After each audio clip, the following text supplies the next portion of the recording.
Hello, everyone, and welcome back to Nightmare Narratives. I can picture some of you already in bed, maybe some of you just getting home from work. Wherever you are, whatever time it is, I'm glad you're here. If this helps you relax or sleep, please like and subscribe. It means a lot. Now let's get you comfortable, and I'll tell you tonight's story. My name is Vincent Calloway, and I've been a park ranger for 11 years. I'm telling you this because what happened to me in August of 1986 is the reason Wisconsin's Nicolet National Forest has a 50-square-mile section marked as Wolf Research Area. No public access. There's no wolf research happening there. There hasn't been since that summer. They just needed an excuse to keep people out after what I saw. Before I tell you the rest, you need to understand something about me. I don't believe in monsters. I never did. I was an army tracker before this job, spent 2 tours in places where the real monsters were human beings with guns.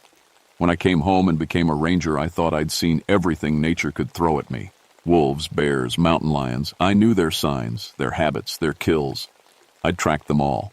So when people talked about the Michigan Dogman legends, I laughed it off. Just bears walking on their back legs, I'd say. Shadows playing tricks. People seeing what they wanted to see. I was so damn sure of myself. It was the second week of August when my supervisor called me into his office. 12 cattle had been killed on farms along the forest border. The farmers were angry, scared, and demanding answers. My supervisor wanted me to handle it. "Probably wolves," he said, "but the kills are strange. Take Dempsey with you, and that new biologist, Whitmore. Make it official." Harold Dempsey was 56 years old and counting down the days to retirement. 53 days left, to be exact. He reminded me every morning. Harold had been a ranger longer than I'd been alive. He knew these woods better than anyone. Dr. Ellen Whitmore was 29 and fresh out of graduate school. She studied wolf behavior and was excited to finally do field work. Too excited, maybe.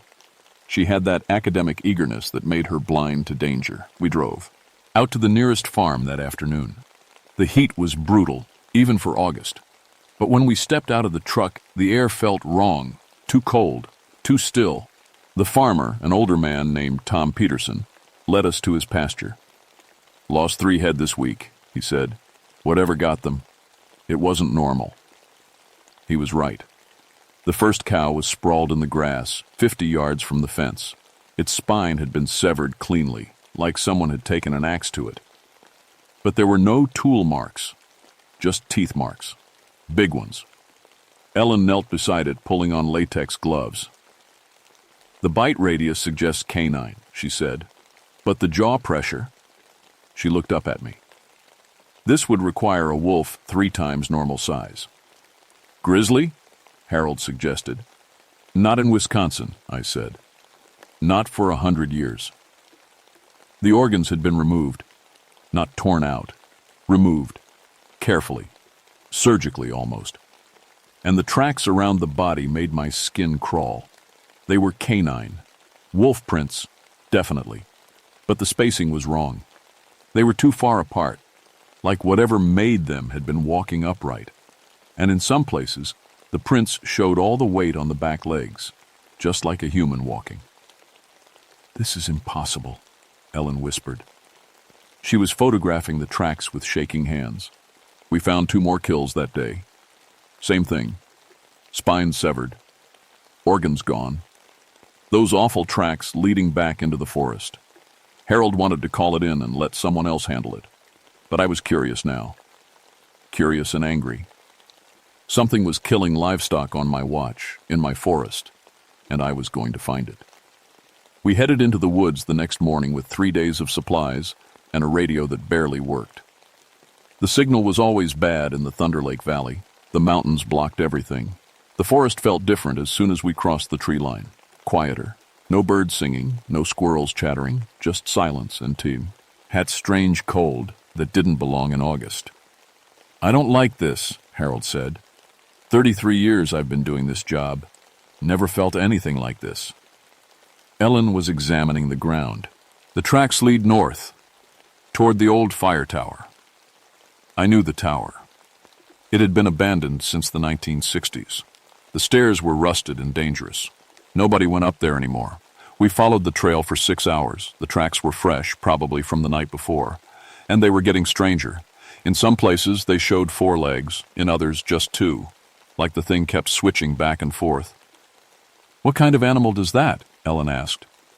"None that I know of," I said. We found the first real kill site around noon. An elk, a big bull, probably 800 pounds. It had been dragged 300 yards up a slope so steep I had to use my hands to climb it. Whatever had moved that elk had strength that shouldn't exist. The kill was fresh, maybe 2 hours old. Blood was still dripping from the carcass. Harold checked his rifle. "It's still close."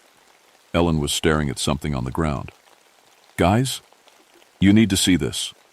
The tracks near the elk were perfect, clear as day in the soft dirt. And they were wrong in every possible way. The front part was a wolf's paw, big one, maybe 6 inches across. But the back part stretched out like a human foot, 12 inches long. The weight distribution showed it had been standing on 2 legs when it killed the elk. "This is impossible," Ellen said again. Her voice was higher now, scared. "This can't be real." But it was real. I could see it, touch it, measure it. "We should go back," Harold said. "This is above our pay grade." "We're 2 days from the truck," I said. "And whatever this thing is, it's killing livestock. We need to at least figure out what we're dealing with." That was my first mistake. We reached the fire tower an hour before sunset. The tower stood in a small clearing, its metal frame red with rust. The stairs looked like they'd collapse if you breathed on them. But the tracks led right to the base. The end disappeared. "It climbed?" Ellen asked. We circled the tower, no tracks leading away. Whatever had come here was either still inside or had left by climbing down the other side. Harold shined his flashlight through the broken door at the base. Jesus Christ. The ground floor was filled with bones, dozens of elk skeletons picked completely clean. They were arranged in patterns, circles within circles, all facing the center of the room. "This is a feeding site," Ellen said. She stepped inside carefully, avoiding the bones. "But why arrange them?" The walls were covered in scratches, deep gouges in the metal, 4 parallel lines each. Claw marks. They went from floor to ceiling. Some of the marks formed shapes, letters. Harold moved closer with his light. "Those are German words." I felt cold, colder than I'd felt all day. "There was a POW camp near here," Harold said. "During World War II. German prisoners. Most got sent back after the war, but..." He trailed off. "But what?" I asked. "Story goes that a few escaped, vanished into the forest. They figured the men died of exposure or starvation. Never found bodies." Ellen was climbing the stairs despite the rust. "There's something up here." "Ellen, those stairs aren't safe," I called. She ignored me. The stairs groaned under her weight but held. She disappeared onto the second level. Harold and I waited, listening to her footsteps above us. Then we heard her gasp. "Vincent! Harold! Get up here!" We climbed carefully. The second floor was smaller, just a platform with windows looking out over the forest. In the corner was a pile of old blankets and what looked like a journal. Ellen was reading it, her flashlight shaking in her hand. "It's a diary," she said, "from 1945. A German POW named Klaus Volker. He escaped the camp and hid here." I took the journal from her. The handwriting was small and cramped. The early entry. Eyes talked about escape, about hiding, about hunger. Then they got strange. July 15th, 1945. I am so hungry. I ate the last of the supplies 3 days ago. I tried to eat bark and roots, but I'm getting weaker. I see wolves in the forest. Big ones. They watch me. July 20th, 1945.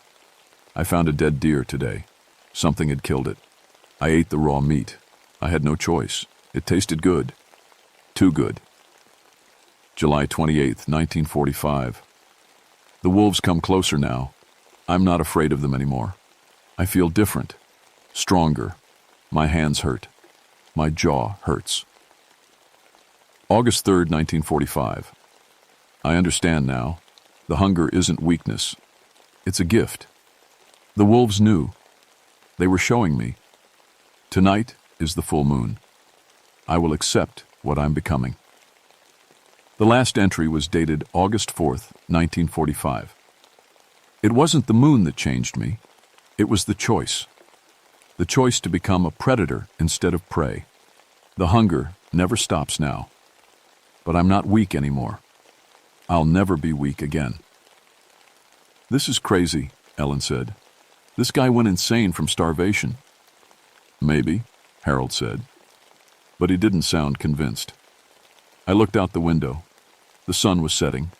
The forest was turning dark. We should make camp, I said. We'll radio for pickup in the morning. We set up our tents in the clearing. Harold tried the radio, but there was too much interference. Just static and distant voices that didn't sound quite right. Ellen cooked dinner on our portable stove. We ate in silence, all of us thinking about that journal. It's just a crazy man's writings, Ellen said finally. People starve, they hallucinate. They write things that don't make sense. Then what killed those cattle? Harold asked. What made those tracks? Nobody had an answer. We took shifts on watch. Harold first, then me, then Ellen. I tried to sleep, but couldn't. Every sound in the forest made me jump. Around midnight, I heard howling. But it wasn't normal wolf howling. It was wrong. The pitch was off, too deep and too high at the same time. And underneath the howl, I swear I heard words, like someone was trying to talk and howl at the same time. Harold was sitting by, the fire, his rifle across his lap. You hear that? He whispered. Yeah. That's not a wolf. I know. The howling circled us, sometimes close, sometimes far. It went on for an hour, then stopped. The silence after was worse than the howling. I took over the watch at 2 a.m. Harold crawled into his tent. Ellen was already asleep in hers. I sat by the fire, feeding it logs, watching the darkness between the trees. My rifle was loaded and ready. At 3:30, I heard Ellen scream. I grabbed my rifle and ran to her tent. Ellen, what's wrong? Something touched my tent, something big. I circled her tent with my flashlight. There were tracks in the dirt, fresh tracks, the same impossible tracks we'd been following. They came right up to her tent, circled it twice, then walked away. On two legs. Harold emerged from his tent with his rifle. What happened? Something was here, I said. It circled Ellen's tent. Oh, God, Ellen whispered. She was still in her sleeping bag, too scared to come out. It was sniffing. I heard it sniffing the tent fabric. We kept watch together after that, all three of us. Nobody was sleeping now. The sun finally rose around 6. We packed up fast, not talking, just wanting to get moving. We're leaving, Harold said. I don't care about the investigation. This is wrong. But Ellen wasn't in her tent. I called her name. No answer. Her sleeping bag was there. Her boots were there. But Ellen was gone. We found the blood trail 20 feet from camp. It led into the forest, toward a ravine. Drops of blood on leaves, on rocks. And those tracks. Those goddamn tracks walking on two legs, with smaller human footprints beside them. Ellen's footprints. But her boots were still at camp. She'd been barefoot. Ellen! I shouted. Ellen, where are you? Help me! Her voice came from the ravine. Vincent! Harold, help me! We ran toward her voice. The ravine was steep and rocky. We climbed down carefully, following Ellen's voice and the blood trail. I'm hurt, she called. Please hurry. We're coming, Harold shouted. We found her, body wedged between two large rocks at the bottom. Her throat had been torn out. She'd been dead for hours. The blood was dry. Rigor mortis had already set in, but we'd heard her voice 30 seconds ago. Harold and I looked at each other. That wasn't her, he whispered. Help me, Ellen's voice called again from deeper in the ravine. Please, it hurts. Oh, Jesus, Harold said. Oh, Jesus Christ. We climbed back up as fast as we could. My hands were shaking so bad I could barely hold on to the rocks. Something howled behind us. Close. So close I could feel the vibration in my chest. When we reached the top, Harold immediately got on the radio. "Base, this is Thunder Lake Patrol. We have an emergency. Officer down. Repeat, officer down. We need immediate extraction." Static. "Base, do you copy? We need help." More static. Then a voice came through. A woman's voice. "Help me! Vincent! Harold, it hurts!" Ellen's voice, coming from the radio. Harold threw it on the ground. We ran back to camp, grabbed our essential gear, and started moving. We didn't know where we were going, just away. The forest felt alive now, watching. Every shadow seemed to move. Every sound made us spin around with our rifles ready. "What is that thing?" Harold asked. "I don't know, but it's smart. It's playing with us." We walked for 3 hours trying to put distance between us and that ravine. The terrain was rough, lots of deadfall and thick underbrush, slow going. Around noon, Harold stopped. "Someone's been following us." "I know. I can feel it too." We never saw it, but we could hear it. Branches breaking, leaves rustling, always just out of sight, keeping pace with us. When we stopped, it stopped. When we moved, it moved. "It's hunting us," Harold said. We reached a small stream and stopped to refill our water bottles. I knelt down by the water, and that's when I saw them, tracks in the mud on the opposite bank. Big tracks, the impossible tracks. They were fresh, minutes old. It had crossed ahead of us, cut us off. "Harold," I said quietly, "don't move." "What?" "It's here. Right now. It's close." We slowly raised our rifles and scanned the trees. Nothing. Just forest. Then I heard breathing. Heavy breathing. Right behind us. I turned. Nothing there. But I could smell it. Wet fur and blood and something else. Something like rot. "Run," Harold said. "What?" "Run!" We ran. I don't know how long. My lungs were burning. My legs felt like rubber. Behind us, something crashed through the brush.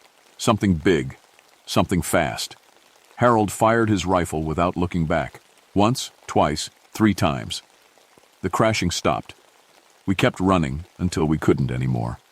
We collapsed in a small clearing, gasping for air. "Did you hit it?" I asked. "I don't know. I didn't see it." How can something that big be that hard to see?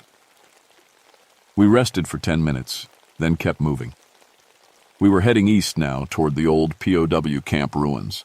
It was still a full day's hike, but it was the only landmark I could think of. Maybe we could find shelter there.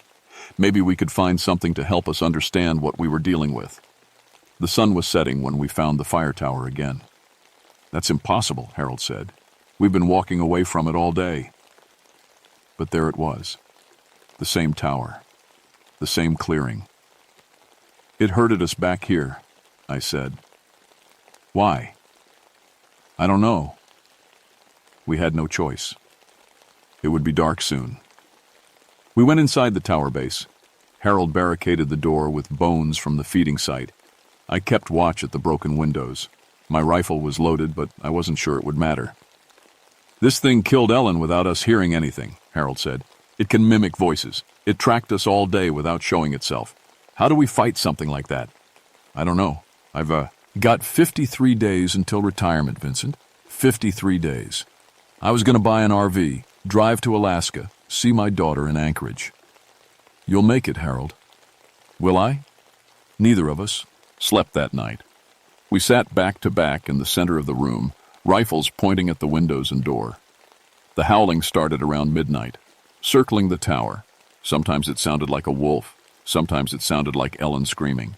Sometimes it sounded like my fiancée Rebecca calling my name. "Vincent! Vincent, where are you? I'm scared!" Rebecca's voice. Perfect, like she was standing right outside. "It's not her," Harold said. "Don't listen." "Vincent, please, help me." I closed my eyes, covered my ears, but I could still hear her. At 3 a.m., the howling stopped. Harold stood up to stretch his legs. "I'm going to check the perimeter. Stay here. I'll be 2 minutes, just around the outside of the tower." "Harold, don't." But he was already moving toward the door. He pushed aside the bones we'd used as a barricade. I heard him walk outside, heard his boots on the gravel, heard him circle around to the back of the tower. Then silence. "Harold?" I called. "Harold, you okay?" No answer. I grabbed my flashlight and went outside. The clearing was empty. No sign of Harold. His boot prints were clear in the dirt. They went around the side of the tower, then just stopped, mid-step, like he'd vanished into thin air. But there were other prints, the big tracks. They came from the forest, merged with Harold's prints, then went straight up the side of the tower, up the metal wall, like whatever made them had climbed vertically. I aimed my flashlight up the tower. In the beam, I saw blood, drops of blood on the metal, going up and up. I climbed the stairs. They were even more rusted now, groaning with every step. I was sure they'd collapse, but I had to know. The second floor was empty, but the blood continued up to the third floor, the observation deck. I climbed higher. On the observation deck, I found Harold, or pieces of him. His body had been torn in half at the waist. One half was placed in the northeast corner, the other half in the southwest corner, perfectly positioned, deliberately arranged. And between them, carved into the wooden floorboards with claws, were words, "Hunt or be hunted." I threw up over the railing. When I could breathe again, I went back down. I didn't know what else to do. I was alone now. No partner, no radio, no hope of rescue for 3 more days. I had to survive 3 days with that thing out there. Or I had to kill it. The journal, Klaus Volker's journal. Maybe there was something in it I'd missed. I went back to the second floor and grabbed it. I read through the whole thing again by flashlight. Most of it was the same crazy ramblings. But on the last page, there was something I hadn't seen before. Writing so small I'd missed it the first time. "The curse can be broken. Silver through the brain. But it must be silver from before my birth. Old silver. Cursed silver. My knife. They took my knife when they captured me. The camp commander kept it. Said it was evidence. I never saw it again. Silver knife. From before 1900, if Klaus was born around then. The POW camp. Maybe it was still there. I had a chance. Small. Nearly impossible. But a chance. I gathered my gear and left the tower. I couldn't stay there with Harold's body. I couldn't look at what had been done to him. The POW camp was 20 miles east, through rough terrain, in darkness, with that thing hunting me. I started walking. I made it maybe 5 miles before I had to rest. My legs were shaking from exhaustion. I'd been running on adrenaline for 36 hours. I found a small cave and crawled inside. It was barely big enough for me to sit up in, but it had only one entrance.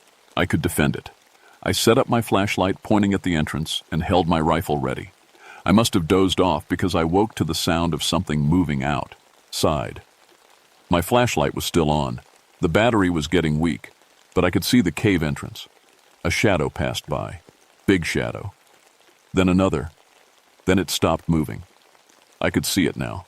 Just at the edge of my light, standing upright on 2 legs, it was massive, 8 feet tall at least, covered in dark fur. The head was wrong, wolf-like but too large, too elongated. The mouth had too many teeth. But the worst part was the eyes. Yellow eyes that caught my flashlight beam. Human eyes. Intelligent eyes. It tilted its head, studying me. Then it spoke.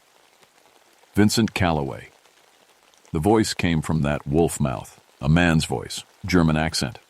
Army tracker, 11 years as ranger, engaged to Rebecca Martinez. She teaches 3rd grade in Green Bay. You were going to marry her next summer. My blood turned to ice. How do you know that? I've been watching you for 3 days. Longer, actually. I knew you'd be coming before you even got the call about the dead cattle. Klaus Volker, the thing that used to be a man, smiled. Somehow, A wolf's face smiled. You read my journal. Good. Then you know what I am, what I've become. You're a monster. Yes, but I wasn't always. It sat down at the cave entrance. Casual, like we were having a friendly conversation. I was a soldier, just like you. I didn't want to fight in Hitler's war, but you don't get a choice when men with guns tell you what to do. You killed my friends. I did. I'm sorry about that. Truly. But I needed you alone. The woman would have complicated things. And the old man, he was too close to the end anyway. What do you want? Klaus tilted his head again. I want you to kill me. I stared at him. I've been alive for 82 years, he continued. 41 of them as this. I'm tired, Vincent. So tired. I tried to stop killing. For 15 years, I only ate animals. But then I tasted human again, and he paused. When he spoke again, his voice was quieter. It's like remembering who you really are. The hunger is everything. It never stops. Even when you hate yourself. Even when you're so disgusted by what you've done that you want to die. So die. Walk into the sun. Jump off a cliff. I've tried everything. Bullets don't work. Fire doesn't work. I heal from anything. The curse won't let me go. He leaned closer. But silver might work. Old silver. My grandmother's knife. The one they took from me. Why do you need me? Because I don't know where it is. The camp records were lost, and because... He paused. Because I need to know if I can still be killed, if there's still hope for me. And if I can't kill you? His yellow eyes glinted. Then I'll know I'm truly immortal, and I'll stop pretending to have humanity left. I'll go to Green Bay. I'll visit your fiancée at 435 Oakmont Street. She drives a blue Chevrolet. She likes to jog at sunset. She smells like vanilla perfume. I raised my rifle, fired 3 times, center mass. Klaus didn't even flinch. The bullets hit him. I saw the impacts, but they didn't penetrate. They just stopped, like hitting a wall. Bullets forged after 1800 don't hurt me, he said. I learned that the hard way decades ago. He stood up. His body seemed to shift, grow larger. His fur darkened until it was almost black. When he smiled, I could see straight down his throat. You have until tomorrow night, he said. Find the knife. Kill me, or I go to Green Bay. Then he was gone, just vanished into the darkness. I didn't sleep. I packed my gear and started moving again, east, toward the camp ruins. I walked through the night. My feet were bleeding in my boots. My water was gone. I didn't care. I had to find that knife. The sun was rising when I finally reached the campsite. It was just foundations now, concrete slabs where barracks used to be. Everything else had been torn down or rotted away. But there was still a fence, rusted chain link, mostly fallen over, and beyond that, a small concrete structure half buried in this hillside, a bunker, storage probably. The door was rusted shut. I had to kick it 6 times before it broke open. Inside was exactly what I'd hoped for. Filing cabinets, storage boxes, archives. I dug through everything. Old uniforms, rusted tools, documents so water damaged they fell apart when I touched them. Then I found it. A locked metal box labeled Evidence, Prisoner Effects, Volker K. I smashed the lock with a rock and opened it.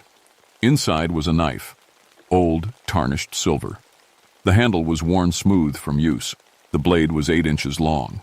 I picked it up. It felt heavy, wrong, like it was made of something more than metal. You found it. I spun around. Klaus was standing in the bunker doorway. In the morning light, I could see him clearly for the first time. He really was 8 feet tall. His body was muscular but wrong, proportioned like a human but covered in fur. His hands had opposable thumbs but ended in claws. He could probably use tools, open doors, write words. He was looking at the knife with something like longing. That's it, he said. My grandmother gave it to me when I turned 16. She was from the old country, Romania. She said the knife had been in our family for 300 years, said it was blessed by a priest to kill evil. Ironic, I said. Very. He stepped into the bunker. Now comes the hard part. You have to stab me through the brain, and I have to let you get close enough to do it. Why would you fight back if you want to die? Because the wolf doesn't want to die. Only the man does. And when you get close, his eyes darkened. The wolf might win. He was right. The moment I stepped toward him, everything changed. Klaus's body shifted. His spine arched. His jaw opened impossibly wide. The humanity in his eyes vanished, replaced by pure hunger. He lunged. I dove to the side. His claws tore through the wall where I'd been standing. Concrete crumbled like paper. I slashed with the knife, caught his arm. Klaus screamed. The wound burned, smoke rising from it, real damage. But it didn't slow him down. He backhanded me. I flew across the bunker and hit the filing cabinets. Stars exploded in my vision. Klaus was on me before I could recover. His weight pinned me down. His jaws opened above my throat. The wolf wins, he growled. I still had the knife. I thrust it upward with both hands. The blade went under his jaw, through the soft tissue, into his brain. Klaus convulsed. His body rippled, shifting between forms. Man, wolf, something in between. He made sounds I hope I never hear again. Then he collapsed on top of me. I pushed him off, crawled away. Klaus was lying on his back, the knife still in his head. His body was changing. The fur was falling out. The muscles were withering. He was aging rapidly, 41 years of decay catching up in seconds. His yellow eyes found mine. There was humanity in them again. Relief. He whispered something in German. I don't speak German, but I understood the tone. Thank you. Then he crumbled. His body turned to dust and bones like it had been dead for decades, which I guess it had been. They found me 4 days later. I'd managed to walk back to where we'd left the truck, but I'd collapsed about a mile short. Dehydration, exhaustion, exposure. I woke up in a hospital in Green Bay. Rebecca was there holding my hand. She cried when I opened my eyes. I told them the official story. Rogue wolf pack. Ellen and Harold were killed. I'd gotten separated trying to track the animals. Wildlife Services would handle the cleanup. They found Ellen's and Harold's bodies. They didn't ask too many questions about the state they were in. Animal attacks are brutal. They never found Klaus's remains. When they searched the bunker, there was nothing there, just dust and old records. But I kept the knife. I quit the Forest Service 3 months later. Couldn't do it anymore. Couldn't walk in those woods knowing what was out there. Rebecca broke off the engagement a month after that. She said I'd changed, that I looked at people differently now, like I was calculating whether I could take them down if I had to. She wasn't wrong. I started researching. The POW camp in Wisconsin had held 132 German prisoners. When the war ended, 120 were accounted for. 12 escaped. 8 were never found. There are wolf research areas in national forests across the northern United States. Montana, Minnesota, Michigan, Maine. Each one was closed to the public around the same time frame. 1947, 1955, 1963, 1978. Different years, different forests, same pattern. I found Klaus's journal again. I'd kept it without telling anyone. There was one more entry I hadn't read to Harold and Ellen. It was on the inside back cover, written so small I'd missed it completely. The curse passes through blood. If you are wounded by tooth or claw, you have 30 days before the first transformation. I'm so sorry to whoever I've infected. I tried so hard to kill only with these hands, to never bite. But the hunger makes you careless, makes you forget. If you're reading this, if you've been cursed like me, I'm sorry. I looked for a cure for 41 years. There isn't one. I remembered Ellen. The last moment before she'd been killed. Klaus had bitten her hand. I checked the autopsy report. The coroner had noted the bite wound. Severe tissue damage to the right hand. Unusual bacterial content in the wound. Ellen had been dead for 2 weeks when she was supposed to transform, but 5 weeks after she died, the coroner disappeared, the woman examining Ellen's body. Dr. Sarah Chen, age 32. She vanished from the morgue on a Tuesday afternoon. Her car was found 3 days later near the Chequamegon-Nicolet National Forest. They never found her body. But there's a new wolf research area now, marked on the maps in 1987. 30 square miles closed to the public. I think about that sometimes. About Klaus hunting for 41 years. About how he said he'd tried to stop, tried to only kill animals, but the hunger always won. I think about Dr. Chen. About whether she's still fighting the hunger, or whether she's given in. I think about the other escaped POWs. About whether they're still out there, in those closed forests, hunting and hiding and hating what they've become. Mostly, though, I think about what Klaus said in the bunker, right before he died. The wolf wins. Sometimes at night, I wake up hungry, really hungry. Hungry in a way that doesn't make sense, and I find myself looking out my window at the neighbors walking their dog, and I start calculating how fast they are, how much they'd struggle, what they'd taste like. Then I remember I was never bitten, I was never scratched. I'm not cursed, but the thoughts don't go away as quickly as they should. If you're planning to camp in Wisconsin or Minnesota or Montana or any of those northern forests with the wolf research areas, don't. Find somewhere else. And if you're already there and you hear howling that sounds almost like words, or worse, sounds like someone you know calling for help, get in your car and drive until you're in cell range. Don't investigate. Don't try to help, because by the time you realize it's mimicking voices, you're already in its territory, and it's already decided whether you're food or whether you're going to be its replacement. The hunger never stops, even when you want it to.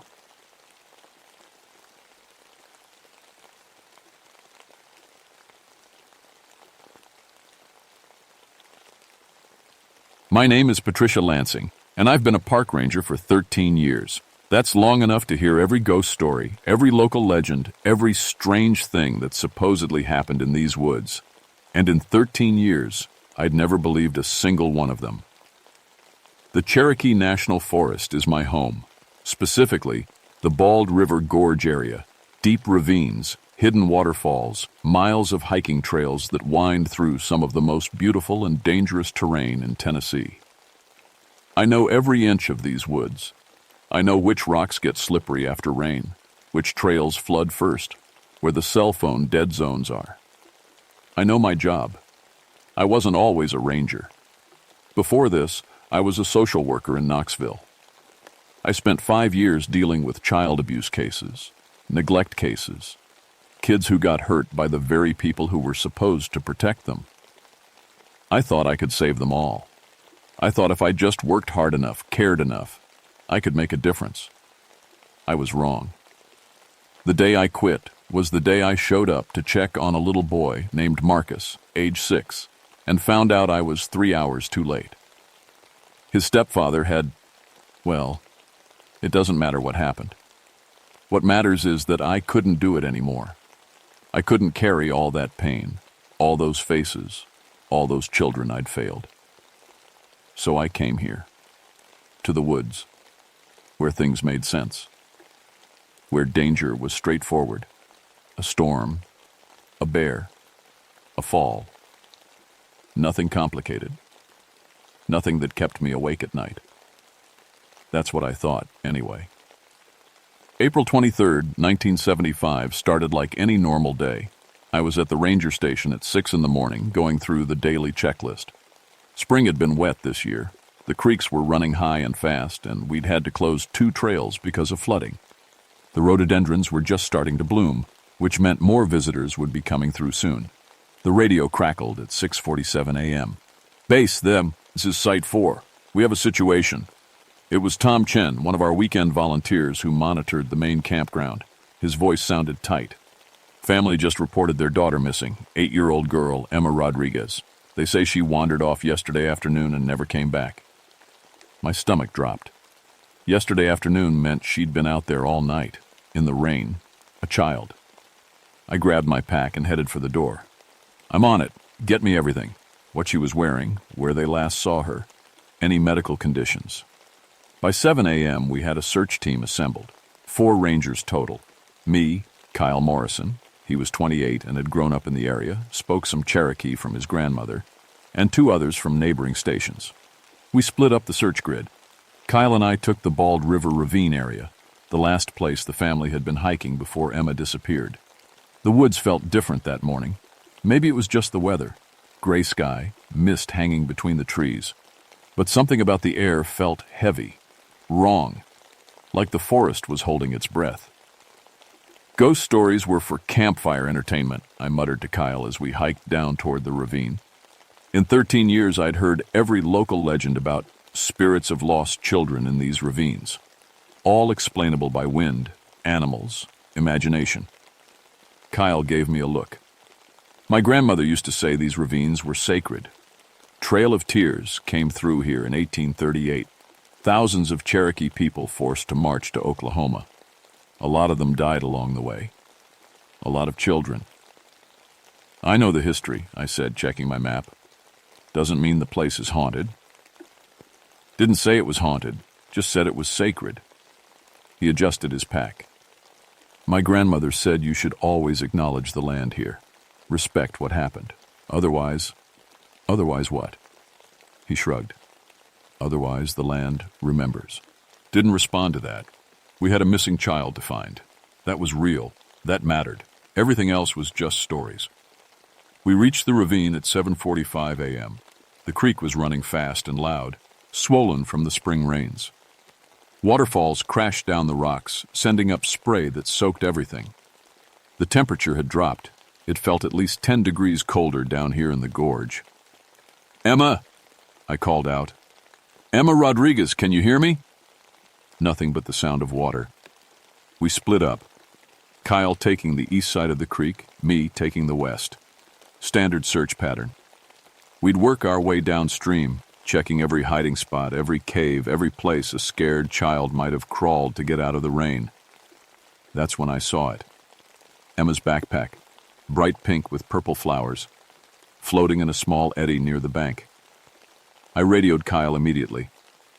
Found her backpack, west bank, about 200 yards from the trailhead. But something was wrong. The backpack was floating, sure, but it should have been miles downstream by now. The current here was strong enough to sweep away a grown man. How had it stayed in this one spot? Kyle crossed the creek using the rocks, came over to look. He pulled the backpack out of the water. It was soaked but intact. Inside, a water bottle, some snacks, a stuffed rabbit. "She wouldn't leave this behind," I said. "Kids her age, they hold on to their favorite things." "Unless she dropped it while running," Kyle said quietly. "Running from what?" He didn't answer. He was looking at something on the ground. I followed his gaze. Footprints in the mud, small, child-sized, barefoot, but wrong. The toes were too long. The stride was too wide, at least 10 feet between prints. And the pattern, it looked like the child had been skipping or leaping. No 8-year-old could jump that far. "What the hell?" I knelt down to examine them closer. That's when we heard it. Laughter. Children's laughter, echoing through the ravine. Multiple voices, high and bright like kids playing tag. Kyle and I looked at each other. "Hello?" I called out. "Is any op? Near there, Emma?" The laughter continued, getting closer, all around us. Kyle grabbed his radio. "Base, this is Kyle. Are there any other families with children registered in the park today?" Static then. "Negative. Only registered visitors are the Rodriguez family, and their other 2 kids are with us at base camp." The laughter was coming from everywhere now. Behind us, ahead of us, from across the creek. Children singing something in a language I didn't understand. Kyle's face had gone pale. "That's Cherokee. An old song, really old." "What are they saying?" He listened for a moment, then shook his head. I can't make out all the words. Something about walking, about being tired." The temperature dropped again. I could see my breath now. "Kyle," I said slowly, "there's no one else here, right?" Before he could answer, my radio crackled. All 4 rangers in different parts of the forest were reporting the same thing. Children's voices, laughter, singing. But there were no children in the park. We followed the footprints deeper into the ravine. I know. That sounds stupid now. But you have to understand, we were looking for a missing child. Every instinct I had said to follow any lead, any sign that Emma had been through here. The prints led us off the main trail, through a thick stand of rhododendrons. The bushes were so dense we had to push through them, branches scraping our faces. The sound of the creek faded behind us. The children's laughter faded too. Then we stepped into a clearing I'd never seen before, and I'd hiked this area 100 times. The clearing was maybe 30 feet across, ringed by ancient trees. The ground was covered in moss, thick and soft. And in the center, "Oh my God," Kyle whispered. 23 wooden crosses, small ones, child-sized. They were old, the wood gray and weathered, but someone had carved names into them. Names and symbols I didn't recognize.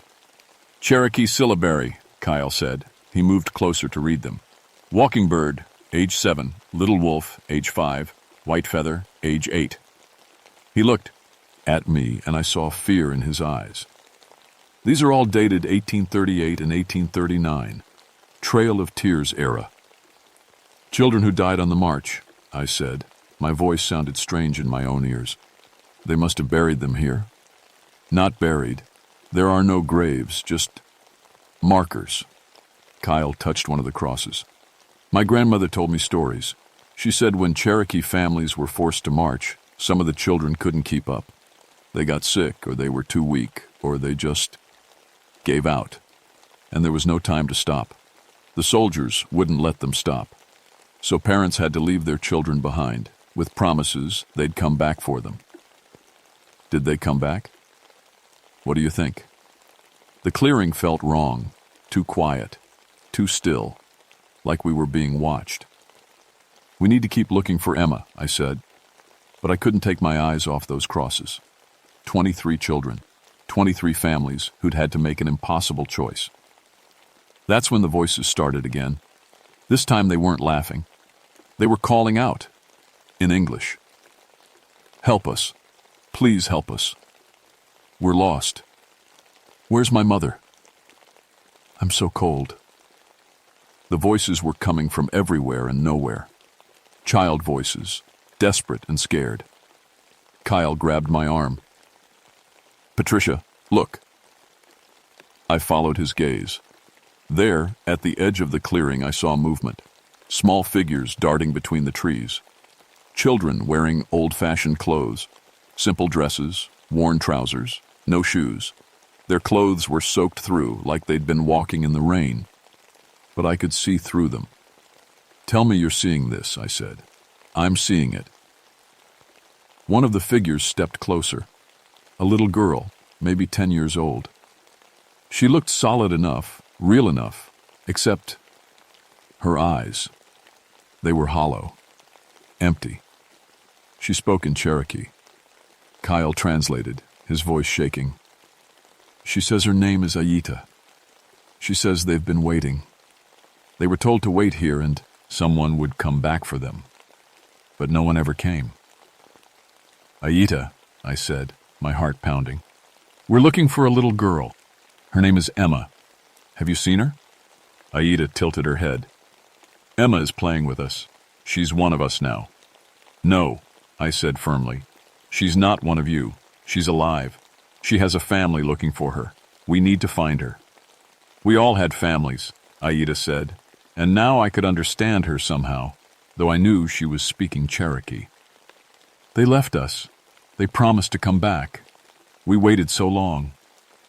More children were appearing now, dozens of them, emerging from the trees, from behind the crosses, from the mist itself.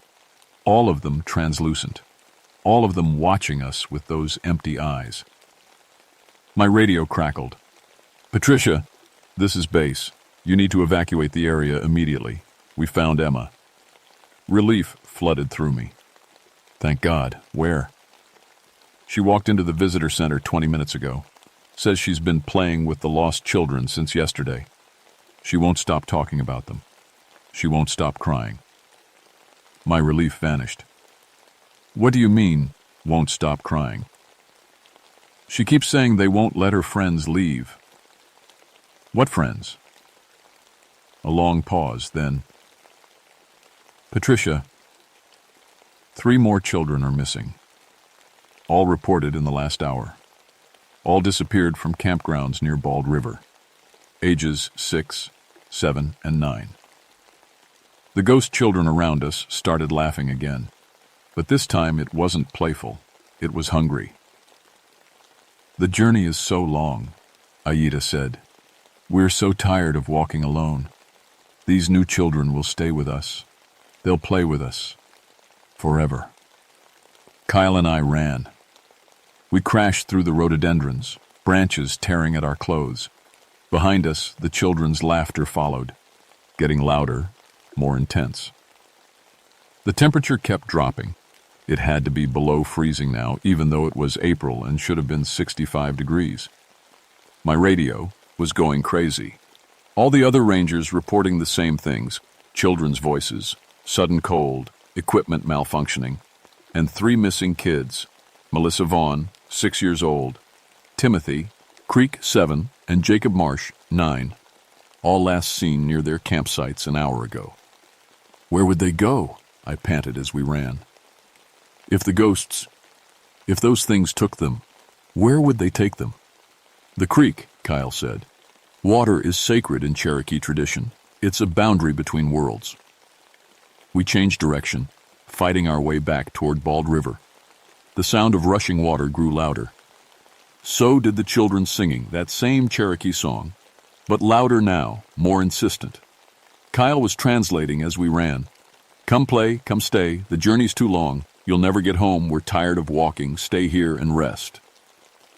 We burst out of the trees onto the creek bank and stopped dead. The 3 children were standing in the middle of the creek, water rushing around their legs up to their waists. They were just standing there, staring at the waterfall, not moving, not reacting to us calling their names, and they were holding hands with empty air. But I could see them now. Shimmer of small forms between the living children, ghost children holding their hands, keeping them in place. Melissa! I waded into the creek. The water was so cold it felt like knives stabbing my legs. Melissa, honey, look at me! The little girl didn't respond. Her eyes were glazed over, staring at nothing. Her lips were turning blue. I grabbed her shoulders. Her skin was ice cold, like she'd been in a freezer. They're so sad, she whispered without looking at me. They walked and never got home. Now they just want someone to play with. Forever. No, sweetie. You're going home. Right now. I tried to pull her toward the bank, but she wouldn't move. It was like she was rooted to the creek bed. Kyle was trying to get Timothy, having the same problem. The boy wouldn't budge. Then the voices changed. The children's laughter turned to screaming, wailing, angry, desperate, riot sounds that made my bones ache. The water around the kids started to freeze. I'm not kidding. The water, running water, moving water, started forming ice crystals. They spread across the surface, creeping up the children's legs, coating their clothes. Kyle, we need to get them out now! We each grabbed a child. Kyle took Timothy. I grabbed Melissa with one arm and reached for Jacob with the other. We pulled hard, fighting against whatever force was holding them. The ice cracked. The children came free. And that's when we saw them clearly. Dozens of ghost children standing in the creek and on the banks, translucent but visible now, solid enough to see every detail. They were soaking wet, barefoot, dressed in rags. Their eyes weren't empty anymore. They were full of sadness and rage. Ancient rage. They moved toward us, fast, too fast, impossibly fast. 1 second they were 20 feet away. The next they were surrounding us. I felt tiny cold hands grabbing at my clothes, my hair, my skin. Each touch burned like frostbite. Patricia! Kyle was struggling too, ghost children clinging to him, pulling him back toward the water. The living children were dead weight in our arms, their bodies going limp from hypothermia. We had to get them out. We had to... My mind suddenly flooded with visions. I saw the Trail of Tears march. Thousands of people forced to walk through winter, through storms, with no shelter, no food. I saw children's feet bleeding, leaving red prints in the snow. I saw them collapsing from exhaustion. I saw parents carrying them until they couldn't anymore, their own bodies giving out. I saw children left behind in ravines just like this one. Parents crying, promising to come back for them, knowing it was a lie. Children calling after them, "Mother, don't leave me. Father, I'm scared." I saw those children waiting. Days, weeks, months, years, waiting for Pata, rents who would never return. I saw 137 years of waiting, of slowly understanding they'd been abandoned, of sadness turning to anger, anger turning to something dark and hungry and wrong. The vision was so overwhelming I almost dropped Melissa. My legs gave out and I fell to my knees in the creek. Big mistake. The cold hit me like a hammer, my joints locking up, my muscles screaming. Aida appeared in front of me, the little girl ghost I'd seen in the clearing. She looked even more solid now, more real. "They left us," she said, and her voice was full of so much pain it made my chest ache. "They promised to return. We waited so long. We're so tired of waiting. These new children will stay. They'll play with us. They'll walk with us. Forever." Kyle was on his knees too, also trapped by the cold. The living children were convulsing now, lips blue, fingers turning black from frostbite. We were losing them. I looked at Aita, at her ancient child's face, and understood something. These ghosts weren't evil. They were children. Lonely, abandoned, traumatized children who'd been left behind for 137 years. They didn't understand they were killing these kids. They just wanted friends. They just wanted someone to stay. But children without adult guidance for that long, they'd forgotten how to be human. They'd become something else. "Aida," I said through chattering teeth, "I know you're tired. I know you waited. But you don't have to wait anymore. The journey is over. You can rest now." "There is no rest," she said. "Only walking. Forever walking. That's what they told us. Keep walking. It's not far now. But it's always far. It's always too far." Kyle said something in Cherokee. His voice was weak but clear. He repeated it in English. "Your parents are waiting for you. At the end of the journey. Not here. Further on. You have to walk further. But not in this world anymore." The ghost children looked confused, agitated. The temperature dropped even further. My breath was coming out as ice crystals now. The living children had stopped convulsing. They were too cold to even shiver. I had maybe 30 seconds before we lost them. Before we all died here. More rangers were crashing through the trees. Backup had arrived, a team of 6. They saw everything. The ghosts, the ice, the dying children. I heard someone scream, "Patricia, what do we—" "Sing!" I shouted. I didn't know why I said it. It just came out. And I started singing. A lullaby my mother used to sing to me when I was scared. Simple, soothing. A promise that everything would be okay, that you were safe, that you could rest now. The ghost children stopped moving. One of the other rangers, Sarah Martinez, she had kids of her own, joined in. Then another. Kyle started teaching them Cherokee lullabies, translating the words, and we all sang together, creating a wall of sound, of comfort, of permission to rest. The ghost children began to cry, not angry or scary, just sad. Children crying because they were tired and wanted to go home. One by one, they started to fade, not disappearing in fear or pain, in relief. Aita approached me. She reached out and touched my face. It felt like someone pressing dry ice against my skin, burning cold. But I didn't pull away. "Thank you," she whispered, "for remembering us." She turned to the other ghosts. "The journey is over. We can stop walking now." They vanished like mist in sunlight, peacefully. Finally home. All except 10. 10 ghost children remained, They were darker than the others, more solid. Their eyes weren't sad. They were black, empty, wrong. Aita's face filled with terror. "Run!" she screamed at us. "Those aren't children anymore." Then she disappeared. The 10 ghost children smiled at us. It wasn't a child's smile. It was something ancient and hungry wearing a child's face. The temperature didn't just drop. It plummeted. 20 below zero in seconds. The water around us froze solid, locking our legs in place. Ice spread across the creek, up the banks, coating the trees. One of the rangers' radios shattered, the plastic cracking from the cold. Someone's flashlight exploded.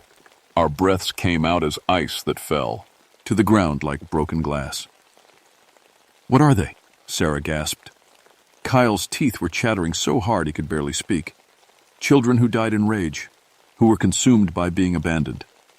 They'd been feeding on grief for so long they became something else. The dark children moved closer. They didn't walk. They glided across the ice, their feet not touching the ground. One of them reached toward Sarah. Its hand passed right through her jacket, her shirt, her skin. She screamed, a sound of pure agony. When the ghost pulled its hand back, there was frost on her chest, right over her heart. "They can reach inside you," Kyle said. "They can freeze your heart, your blood. They can make you so sad you don't want to live anymore." I felt it then, the sadness pressing in on me. Every child I'd failed as a social worker, every case I'd lost. Marcus's face, frozen in my memory. All my guilt, my pain, my sense of failure. It all came flooding back, amplified 1,000 times. I didn't want to go on anymore. What was the point? I'd failed Marcus. I was failing these children. I failed everyone. The living kids in our arms had stopped breathing. "No," I whispered. Then louder, "No!" I forced myself to look at Melissa's face. This child, right here, right now. She was still alive.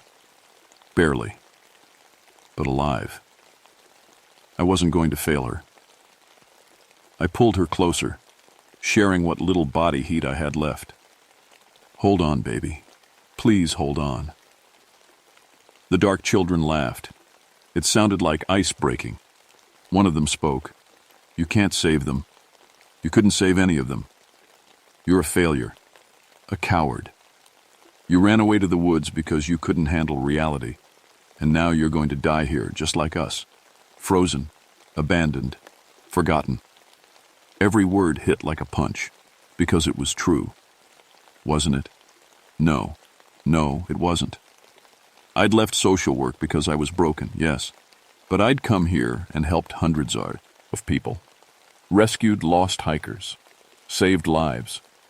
Protected this forest. I hadn't run away. I'd found a new way to help. "You're wrong," I said to the dark children. "You died in terrible pain, and I'm sorry for that. No child should suffer what you suffered. But you don't get to use that pain to hurt others. You don't get to make more children suffer because you suffered." The dark children screamed, a sound that made the ice crack, that made my ears ring. They rushed at us all at once. I felt a ghost hand plunge into my chest. Cold, like I'd never felt, spreading from inside. My heart stuttered, slowed. I saw frost spreading across my vision. This is it, I thought. This is how I die. Then Kyle screamed something in Cherokee, loud, desperate, calling out to something. The air shimmered. New ghosts appeared. But these weren't children. They were adults. Cherokee elders dressed in the same tattered clothes from the 1830s, men and women with kind, tired faces. Dozens of them, appearing all around us. The dark children shrieked and tried to run, but the adult ghosts were faster. They surrounded the dark entities, reaching out with translucent arms. "We never left you," one of the elder ghosts said in Cherokee. Kyle was translating through his pain. "We've been calling you home. We've been waiting, but you wouldn't listen. You were too angry to hear us." The dark children struggled, lashing out. But the adult ghosts held firm, not violently, lovingly, the way parents hold a child having a nightmare. "Come home now," the elders said. "The journey is over. We're all going home together." The dark children fought. They screamed. They raged. Then, one by one, they broke down. The rage cracked. Underneath, they were just terrified children. Children who'd been alone for so long, they'd forgotten what love felt like. They collapsed into sobs. Real crying. Human and heartbroken. The elder.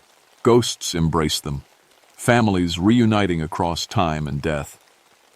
"I'm sorry," one of the dark children cried. "I'm sorry, I'm sorry, I'm sorry." "Hush now," an elder ghost murmured. "You're forgiven. You're loved. You're home." The cold began to lift. The ice started to melt. I could feel my heart beating stronger. The ghosts faded together, children and elders, families complete at last. The last thing I saw was a dark child ghost holding hands with what must have been its mother, both of them smiling, peaceful. Then they were gone. The living children in our arms gasped, drawing in desperate breaths. Their eyes opened. They were alive. We'd saved them. We'd saved them. I collapsed onto the creek bank, shaking so hard I couldn't stand. Someone was calling for medical evacuation. Someone else was wrapping blankets around the kids. Everything was chaos and relief and survival. But I could still feel where the ghost child had touched my face, where Aida had touched me. It burned like ice that would never thaw. The 3 children spent a week in the hospital. Severe hypothermia, partial frostbite. Melissa lost 3 toes. Timothy lost 2 fingers. Jacob would recover physically, but never spoke again after that day. Just stopped talking. Completely. The psychological trauma. That's still ongoing. Melissa is in her 30s now, and she still can't go near children's playgrounds. Says she hears singing. Says the cold comes back whenever she sees kids playing together. Doctors call it psychosomatic, post-traumatic stress. She knows better. I lost 3 toes myself. Frostbite across 30% of my body. I was hospitalized for 2 weeks. But the worst part is my face. Where Aida touched me, there's a scar, shaped exactly like a child's handprint. The tissue is permanently discolored, permanently cold to the touch. On cold days, it burns. On warm days, it aches. I've never been able to cover it with makeup. People stare. I tell them it's from the rescue operation, which is true, technically. The official report said, flash freeze event due to microburst weather phenomenon. Children exposed to elements after wandering from campground. No evidence of negligence. They couldn't exactly write ghost children from the Trail of Tears tried to trap living kids in the creek. Who would believe that? But the Cherokee Nation believed us. The day after the incident, April 24th, elders came to perform a ceremony in the ravine. They wouldn't let us attend, said it was private. But Kyle told me what they said afterward. Those children were trapped by our collective grief, the elders explained. Everyone who walked the trail carried sorrow so deep it stained the land. The dead children couldn't move on because we, the living, wouldn't let them go. We kept mourning them. Our pain anchored them here. Your song, Ranger Lansing, gave permission to stop mourning, to remember with peace instead of pain. You let them rest. Since then, Bald River Gorge gets closed every April 23rd. Official reason, wildlife nesting protection. Real reason, the anniversary manifests residual activity. Every year, hundreds of hikers report hearing children singing near the ravine, laughter, playing. But it's peaceful now, not angry. I transferred to the education department after I physically recovered. Developed a program teaching visitors about the Trail of Tears, about the history of Cherokee people in this area, about what happened here.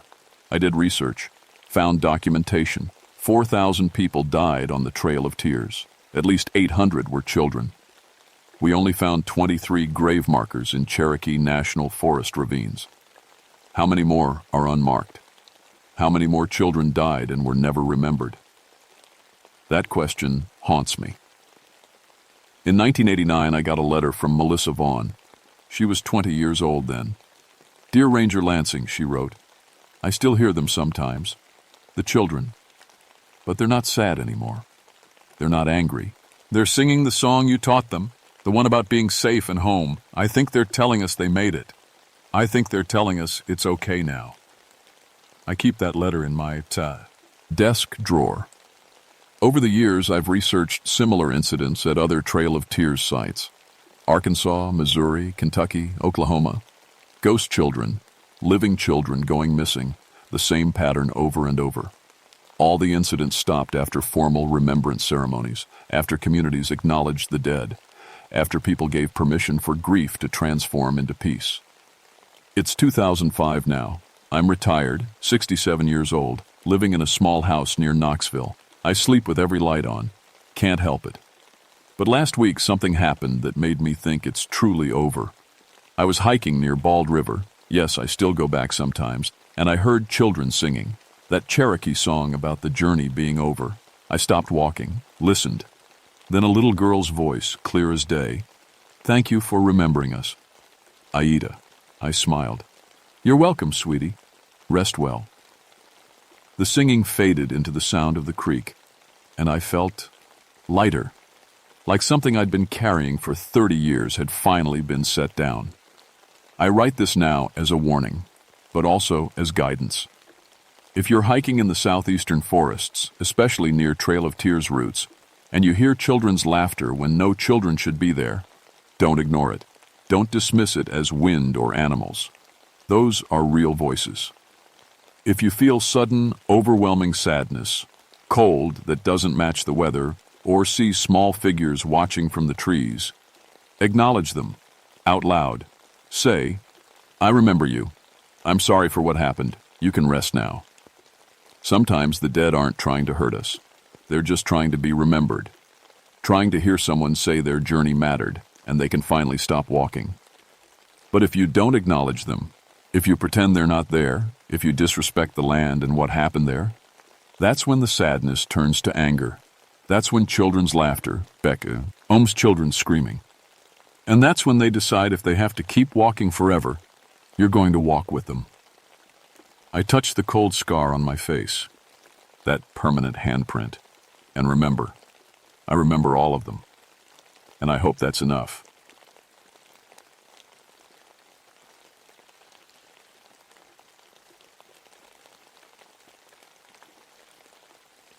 My name is Leonard Pritchard, and I need to tell you something before it's too late.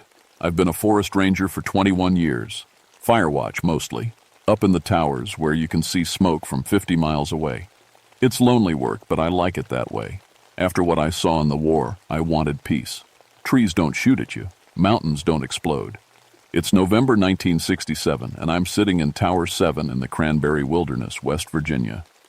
This is my last rotation before winter shuts everything down. 3 more days, then I head home to Ruth and the kids. Ruth's making her apple pie for Thanksgiving. I can almost smell it from here. The tower is 60 feet tall, all metal and wood, creaking in the wind. Up here at 4,500 feet, you're above most of the world.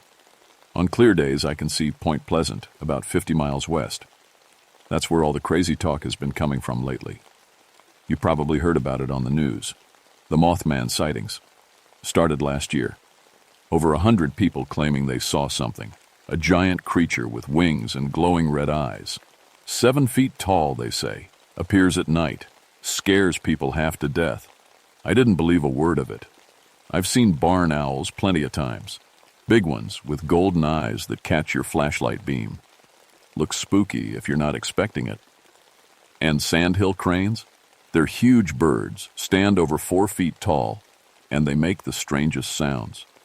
Put those things together with some fog and darkness, and people's imaginations run wild. Nature always has a logical explanation. That's what I told Jim, my supervisor, when he asked if I'd heard anything strange up here. "Just the wind and the owls," I said. "Same as always." That was 2 days ago, before I saw what I saw. Let me back up a little. November 29th started normal. Cold morning, frost on the windows. I made coffee on the camp stove and did my first escape. And at dawn, that's when I checked the horizon with binoculars looking for smoke. Fire season's mostly over, but you never know. Somebody drops a cigarette, wind picks up, and suddenly you've got a problem. Everything looked fine. Brown and gray forest, stretching forever, early snow on the peaks. Then I noticed the crows. Now I see crows every day. They're smart birds, always around. But this was different. There must have been 300 of them, all flying in the same direction. Perfect formation, like they'd been trained. Flying east, away from the valley below my tower. It wasn't migration season, and crows don't fly like that normally. They wander, they argue, they split up. These ones were fleeing. That's the word that came to my mind. Fleeing. I watched them until they disappeared over the ridge. Then I went back to my coffee, telling myself it was nothing, maybe a storm coming. Animals can sense weather changes, but the sky was clear. That night, I was doing my evening watch when I saw the heat signature. I've got a thermal scope up here, military surplus from the war. Lets you see warm things in the dark, deer, bears, people. Useful for spotting campfires that might get out of control. I was scanning the valley when something huge showed up on the scope. 12 miles out, glowing white hot against the cold background. Big as a car, but it was moving, flying. I adjusted the focus, thinking maybe it was a helicopter. But helicopters don't move like this thing was moving. It crossed 8 miles in about 30 seconds. I did the math in my head. That's over 600 miles per hour. No helicopter can do that. No airplane flies that low through mountains. I grabbed my binoculars, but by the time I got them focused, the thing was gone. The radio crackled behind me. I turned around. Static hissed from the speaker, then clicking sounds. Not random. It sounded almost like Morse code, but wrong. The rhythm was off. I learned Morse in the Army, used it plenty of times. This was close, but not quite right. I picked up the handset. Tower 7 to base. Jim, you there? More clicking, then silence. Base, this is Leonard at Tower 7. Radio check. Nothing. The clicking started again, louder now. It hurt my ears. I turned down the volume, but it didn't help. The sound seemed to come from inside my head. Then it stopped. The radio went back to normal static. I tried calling base again, and this time Jim answered right away. Tower 7, what's up? Did you just try to reach me? I was getting weird interference. Negative. Line's been quiet all evening. Probably just atmospheric. You know how it gets up there. I wanted to tell him about the heat signature, the impossible speed, but something stopped me. He'd think I was seeing things, getting cabin fever.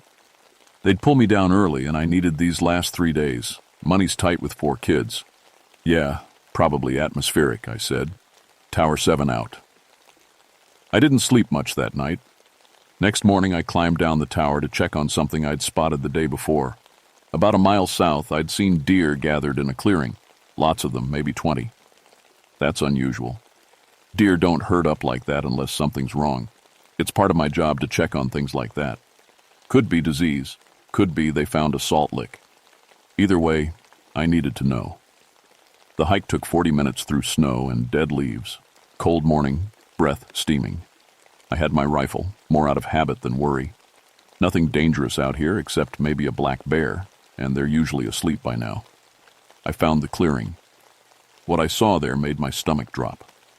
14 deer, all dead, arranged in a perfect circle about 50 yards across. Their bodies were facing outward, like they'd been running away from something in the center. I walked closer, rifle ready. The deer had no wounds, no blood, no sign they'd been attacked by wolves or mountain lions. They just looked scared. Their eyes were wrong, burst open from the inside like something had pushed out through them. In the center of the circle, the grass was burned. Not burned like fire, burned like acid or radiation or something I didn't have a word for. The grass was crystallized, turned to glass, and in that crystallized area was a shape, a print, like a wing had pressed down into the earth, 12 feet from tip to tip. I knelt down, touched the crystallized grass. It crumbled under my fingers, cold and sharp. Around the wing print, the ground was warm.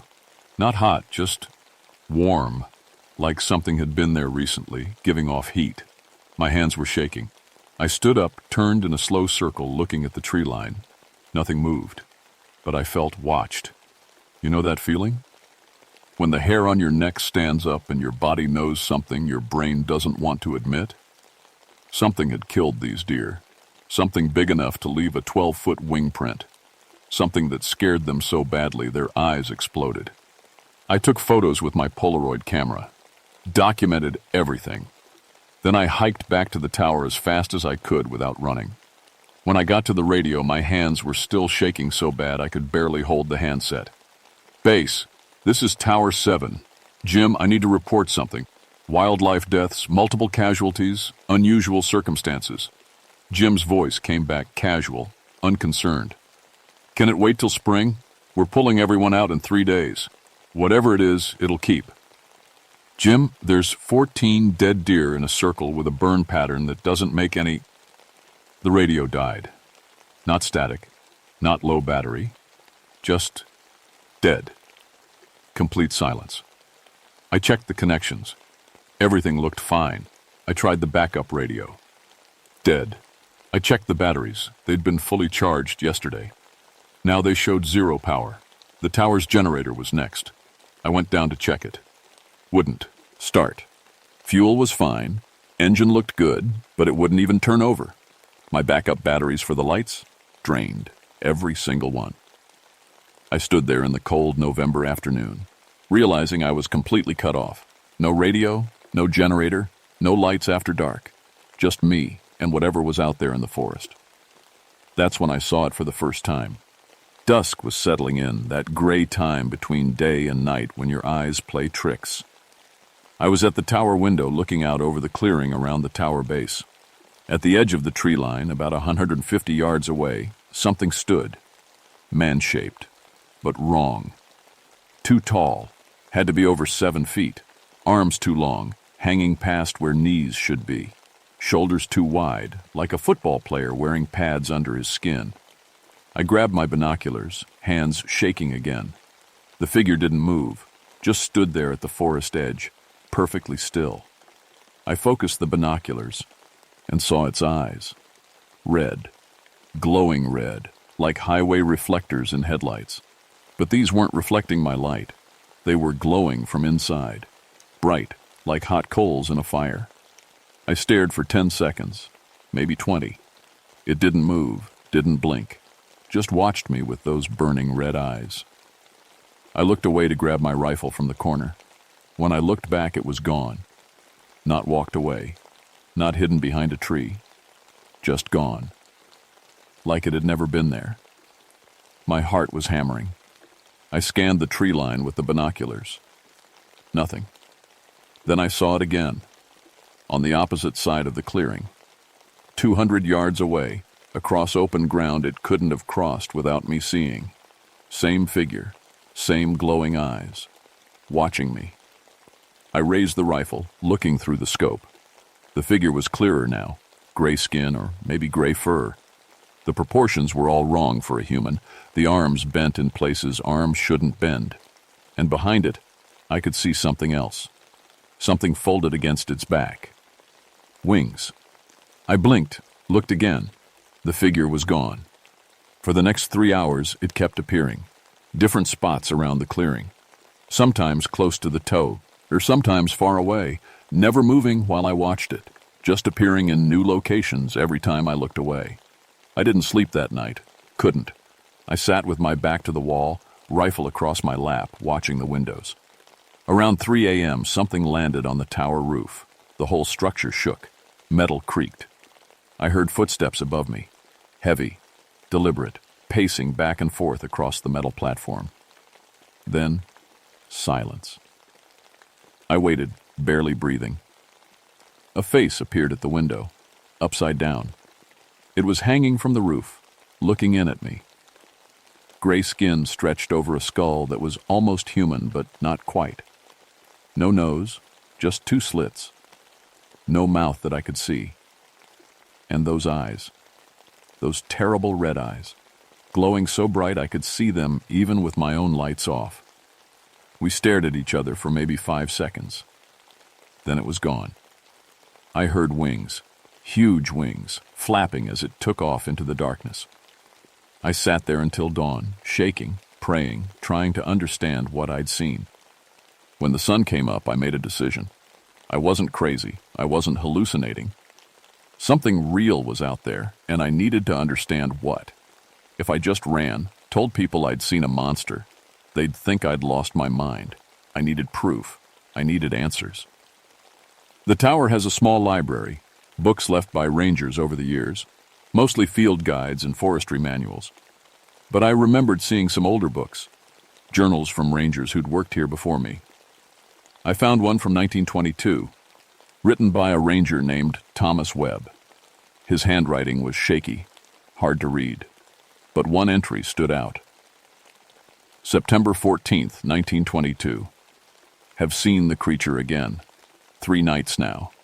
Gray-skinned devil with wings like a moth, eyes that burn in the dark. It watches the valley. I believe it knows something we don't. The mines are still working, men going down every day, but the creature watches. It knows. God help me, I think it's trying to warn us. September 28th, 1922. Mine explosion yesterday. 87 men dead. The creature is gone. I tried to tell the mine supervisor, but he laughed at me. Said I'd been alone too long. Those men died because no one would listen. My blood went cold. I kept searching. Found another journal from 1903. Different ranger, same story. Sightings of a winged creature for 3 weeks. Then a train derailment that killed 39 people. The creature disappeared after the disaster. And older still, an 1851 account, not from a ranger but from a frontier surveyor, described a night devil with wings of dust and eyes of fire appearing before a spring flood that killed over 200 settlers. The pattern was clear. The creature appeared 2 or 3 weeks before a disaster. It tried to warn people, somehow, through its presence, through causing fear. And when the disaster happened, it vanished. It wasn't causing the disasters. It was trying to prevent them. I thought about Point Pleasant. The sightings started over a year ago, and they'd been increasing. Over 100 witnesses. And Point Pleasant had something dangerous. The Silver Bridge. Built in 1928, one of the first suspension bridges of its kind. Thousands of cars crossed it every day, connecting West Virginia to Ohio over the river. If something happened to that bridge during rush hour, I had to warn them. Had to get down from this tower, hike 3 days to the nearest road, and convince someone that a disaster was coming. But first, I needed to understand more. The creature was still here, still circling, and I had a feeling it wanted me to understand. That second night, it got bolder. It circled the tower constantly, always just beyond clear sight. I'd see movement in the darkness, catch glimpses, a wing spreading, a clawed hand gripping a tree, those red eyes watching from the shadows. The radio came back on around midnight, but it wasn't normal broadcast. Every frequency I turned to had the same thing, clicking sounds, that same wrong rhythm Morse code I'd heard before. I listened carefully this time. I wrote down what I heard, translating as best I could. Bridge, river, death, run. The message repeated, over and over. Bridge, river, death, run. It wasn't calling for help. It was trying to give a warning. The creature wasn't just some animal or monster. It was intelligent. It was trying to communicate. And it was using my radio, somehow manipulating electromagnetic fields to send a message. I grabbed a flashlight and went to the window. "I hear you," I shouted into the darkness. "I understand. The bridge. You're warning about the Silver Bridge." Something moved in the trees. Closer now. I saw it clearly for the first time. The full shape of it. 7 feet tall, standing upright like a man. Gray skin that looked almost like leather. Massive wings folded against its back, each wing at least 10 feet long. Arms that hung to its knees, ending in hands with too many fingers. Legs that bent backward, like a bird's. And that face. Those eyes. It stepped out of the tree line, into the small clearing around my tower. Snow melted where its feet touched the ground. The air around it seemed to shimmer with heat. We stared at each other across 50 yards of open space. Then it did something that made my heart stop. It pointed. One long, clawed finger extended, pointing west, toward Point Pleasant, toward the bridge. "I understand," I called out. "I'll warn them. I'll make them listen." The creature tilted its head. Then it did something else, something impossible. It appeared in two places at once. One moment it was at the tree line. The next it was also at the base of my tower, looking up at me. Both versions of it, solid and real, moving independently. Then both vanished, and it was suddenly on the tower roof again. I heard its weight, heard the metal groaning. It was showing me what it could do, demonstrating that the normal rules didn't apply to it. A claw scraped against my window. I jumped back, raising my rifle. But I didn't shoot. Somehow, I knew it wasn't trying to hurt me. It pressed against the glass. Up close, I could see its eyes weren't simple. They were compound, like an insect's eyes, made of thousands of tiny facets. Each facet glowed with inner red light. And then I felt it in my mind. Not words, images, a vision forced into my brain like a nail driven through my skull. I saw the silver bridge, saw it as clearly as if I was standing on it. Rush hour traffic, cars bumper to bumper. I could see the date on a calendar in a car dashboard, December 15th, 1967. Then the bridge started to shake. I watched in horror as one of the eye bars, the metal pieces that held the suspension cables, snapped. The sound was like a gunshot. Then another broke. Then another. Chain reaction. The bridge folded in on itself, dumping cars and people into the Ohio River below. The water was freezing cold. I could feel it, somehow, through the vision. 44 degrees. People were screaming, drowning, trapped in cars as they sank. Some made it to the surface, but the cold was killing them in minutes. Their lungs were shutting down. Their hearts were stopping. 46 people died in my vision. I counted them as they slipped under the water. Then the vision changed. I saw the creature at other disasters. Earthquakes, floods, building collapses. Always there beforehand. Always watching. Always trying to warn. I saw it across centuries, an immortal witness to human tragedy, unable to stop what it could see coming. It existed outside normal time somehow. Saw future events like we see the present. Was drawn to disasters the way moths are drawn to flames. Compelled, unable to resist. And it was showing me this. Choosing me to carry the warning. The vision ended. I staggered back from the window, gasping. My nose was bleeding. My head felt like it had been split open. The creature was gone from the window. I heard wings flapping, moving away into the night. When I checked the radio, every electronic device in the tower was dead. Permanently destroyed. Even my watch had stopped, frozen at 5:04 p.m. The same time the bridge would collapse in my vision. I left at dawn. Didn't pack supplies, didn't prepare properly, just started hiking. 3 days to the nearest road normally, but I was going to do it in 2. Had to. December 15th was 16 days away. The hike was brutal. Cold wind, frozen streams, my knees screaming from an old war injury. But I kept moving. I thought about Ruth, thought about my kids, thought about the 46 people who would die if I couldn't convince someone to listen. On the second day, I twisted my ankle on loose rocks. I kept going anyway, using a branch as a crutch. I made it to the ranger station on December 1st. Jim was there drinking coffee and looking at me like I was a ghost. "Leonard? What the hell are you doing down here? You're supposed to be at Tower 7 for another day." "I saw something," I said. "Up at the tower, the Mothman. It's real, Jim, and it's trying to warn us about the Silver Bridge. It's going to collapse on December 15th. Jim stared at me. Then he picked up the phone. "I'm calling Doc Morrison. You need to talk to someone, Leonard. Isolation can do things to a man's mind." "I'm not crazy. There were dead deer and the wing print and the radio. You've been alone in that tower for 3 months. It's natural to start seeing things, hearing things." I tried to leave, to get to my truck. Jim blocked the door. You're not driving anywhere in your condition. Doc's coming to check you out. So I waited. And when Doc Morrison arrived with his concerned face and gentle voice, I ran. Stole Jim's truck keys right off his desk and drove straight to Point Pleasant. The police station was my first stop. They knew me. I'd called them before when I heard about Mothman sightings, always saying it was probably just owls and imagination. Now I was the one claiming to have seen. But it's real, I told the desk sergeant. And it's trying to warn us.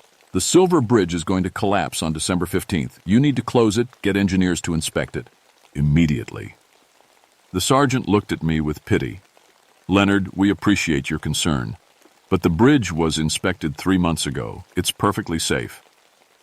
Check I-bar 330, I said, remembering the detail from my vision. There's a fracture, a microscopic crack that's getting worse. How would you know that? The Mothman showed me. It can see the future. It's trying to save people. The sergeant sighed. Go home, Leonard. Get some rest. I tried the bridge engineers next. They were even less interested. One of them laughed at me, actually laughed, when I mentioned Mothman. That's a folk story, he said. Mass hysteria. And you're a forest ranger. You should know better than to believe in fairy tales. The local newspaper was my last hope. They interviewed me, and I told them everything. The article ran on December 10th with the headline, Local Ranger Claims Mothman Predicted Bridge Disaster. The town treated it as entertainment, a joke. People pointed at me in the grocery store. Kids made Mothman jokes when I walked past, but I didn't give up. December 15th, 4:15 p.m. I stood at the west end of the Silver Bridge with a handmade sign, Bridge unsafe, do not cross, structural failure imminent. Cars honked at me. People yelled. Someone called the police. 2 officers arrived. I knew them both. Good men. But they looked at me like I was a dangerous lunatic. Leonard, you need to come with us. You're blocking traffic. The bridge is going to collapse, I said, in less than an hour. Please, just close it for 1 hour. If I'm wrong, you can arrest me. We're arresting you now, for your own good. I fought them. I'm not proud of it, but I fought. Took both of them to get me in cuffs and into the back of their patrol car. They drove me to the station, booked me for disorderly conduct and obstruction, put me in a holding cell. At 5:04 p.m., I heard the sound. Even free. I'm inside the station, 3 blocks away. I heard it. A crack like thunder, then screaming, then sirens. The officer at the desk grabbed the radio. His face went white. The bridge, he said. The Silver Bridge just collapsed. They let me out of the cell. Nobody said anything. We drove to the bridge, what was left of it. The center span had folded completely, dumping dozens of cars into the freezing Ohio River. Emergency crews were already there, pulling bodies from the water. Rescue boats searched for survivors. I stood on the bank and watched, counted the body bags as they lined them up. 46 people, just like in my vision. One of the engineers I'd talked to was there. He saw me, and his face crumpled. I-bar 330, he said quietly. That's what failed, just like you said. It had a fracture from manufacturing. Been there since 1928. We missed it in the inspection because, he paused, because our testing equipment malfunctioned. Electromagnetic interference, the tech said. All our sensors went haywire the week before the collapse.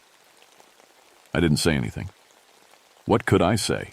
The Mothman had tried to warn us. It had warned me, and I'd tried to warn them, and 46 people were dead anyway. They didn't charge me. The town was in too much shock, and honestly, I think they were ashamed. I'd tried to warn them. The crazy ranger with his Mothman story had been right, but being right didn't bring those people back. I lost my job. Psychologically unfit for duty, the review board said. Jim testified that I'd seemed unstable. Doc Morrison said I showed signs of isolation-induced psychosis. My warnings were treated as lucky guesses, coincidence. Only Ruth believed me.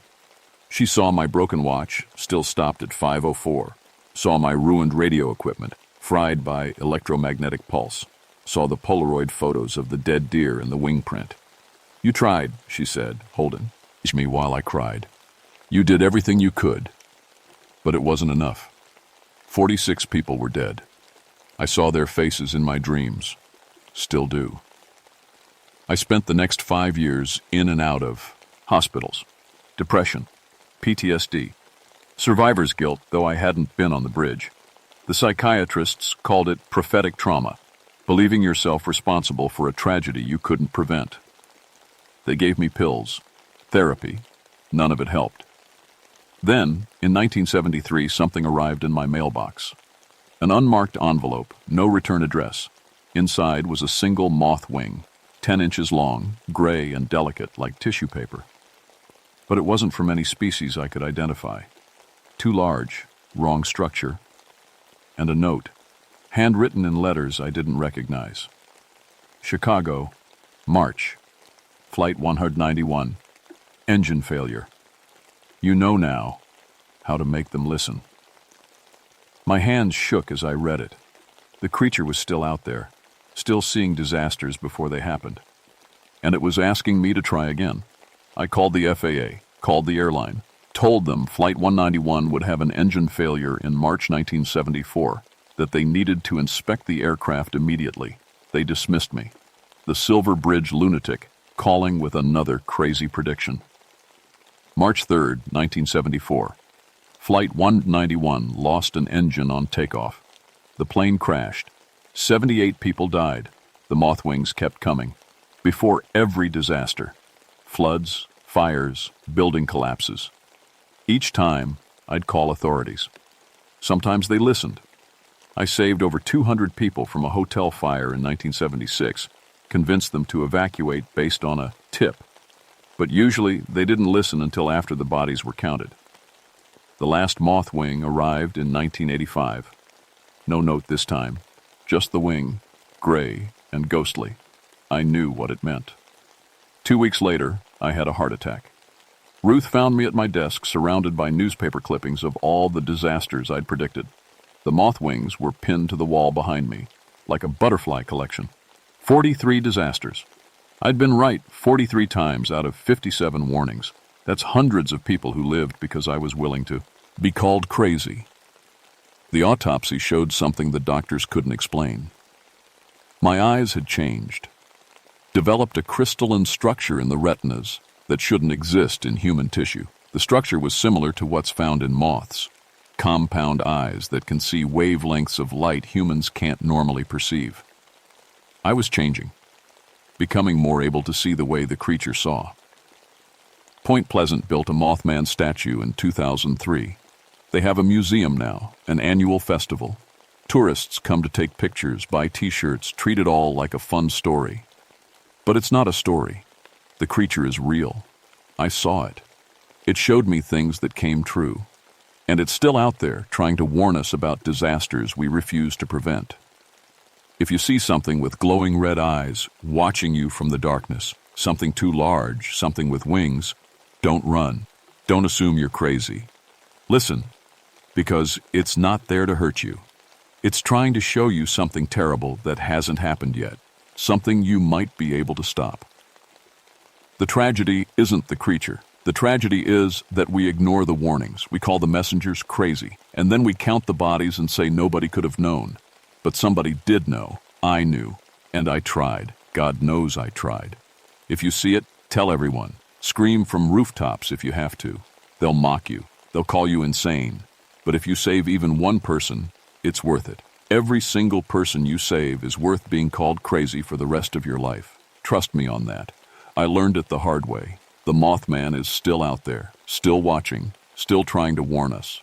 Next time you see those red eyes in the dark, I hope you'll listen better than they listen to me.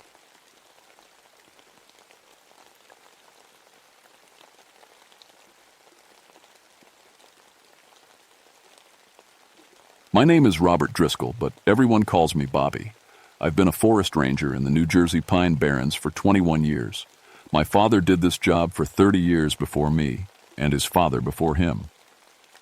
The Driscolls have been watching over these woods since the 1920s. I'm 47 now, married to Sarah, and we have 3 daughters. I live in a small house just outside Wharton State Forest, about 10 minutes from the Batstow River. Every morning I wake up to the smell of pine trees and the sound of birds. It's a good life. Quiet. Predictable. My job is mostly fire prevention and taking care of historical sites. The Pine Barrens has over 1 million acres of forest, and hidden in there are ghost towns from the colonial days, places where people used to make iron in big furnaces. Now they're just ruins covered in vines.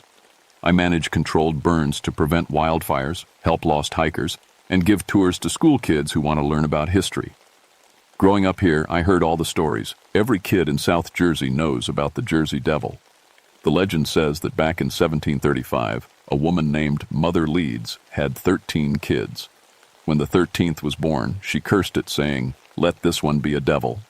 The baby supposedly transformed into a monster with wings and hooves, then flew up the chimney and disappeared into the Pine Barrens. People claimed to see it for hundreds of years after that.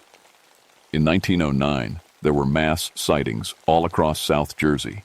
Newspapers went crazy with it. Farmers said it killed their chickens and livestock. Schools closed. People were terrified. But I never believed any of it.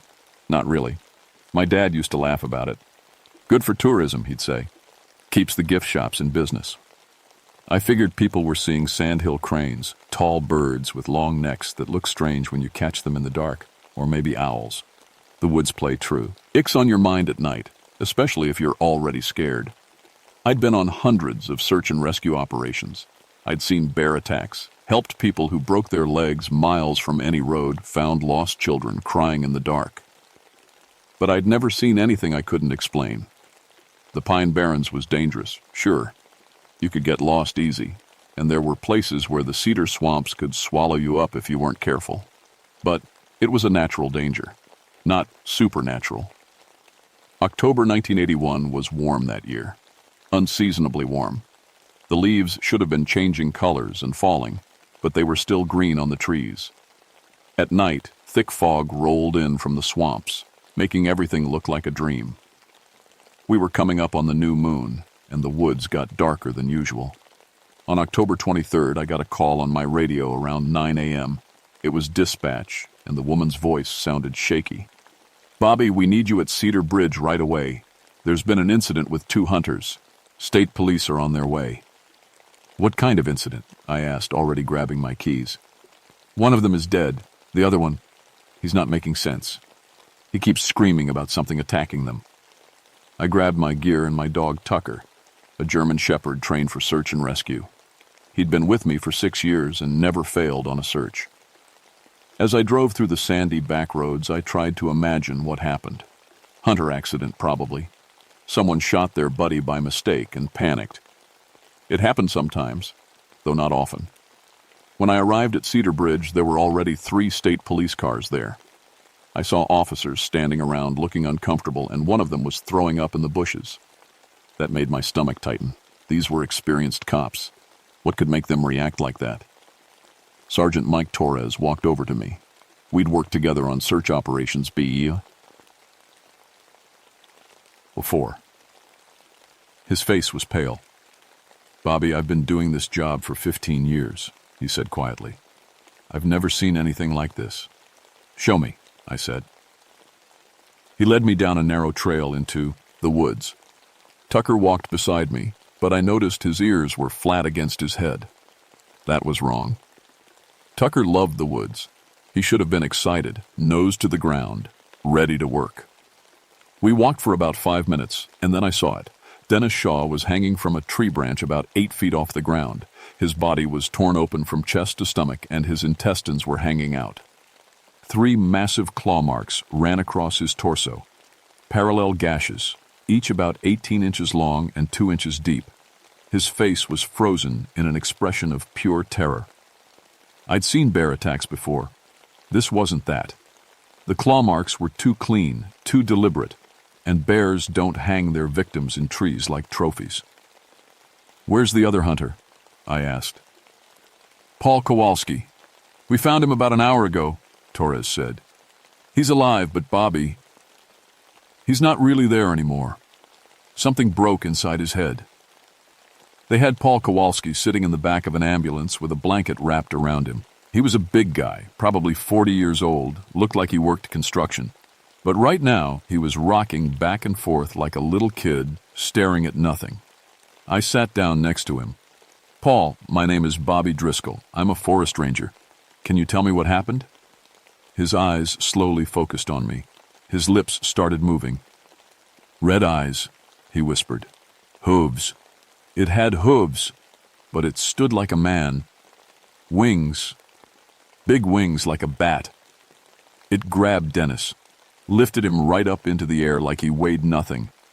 Dennis was screaming, and then it laughed.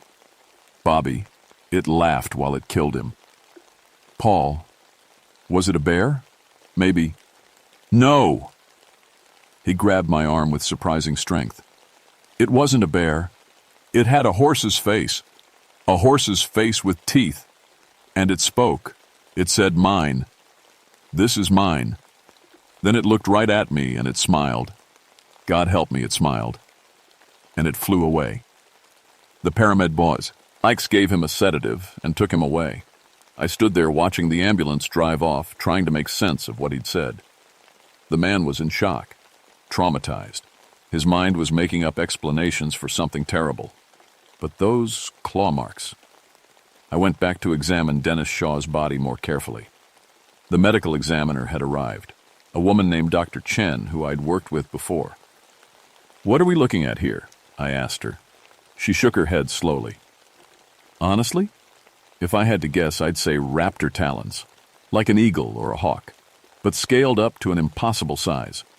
Whatever made these marks had claws about 6 inches long, maybe longer. And look at this." She pointed to the tree branch Dennis was hanging from.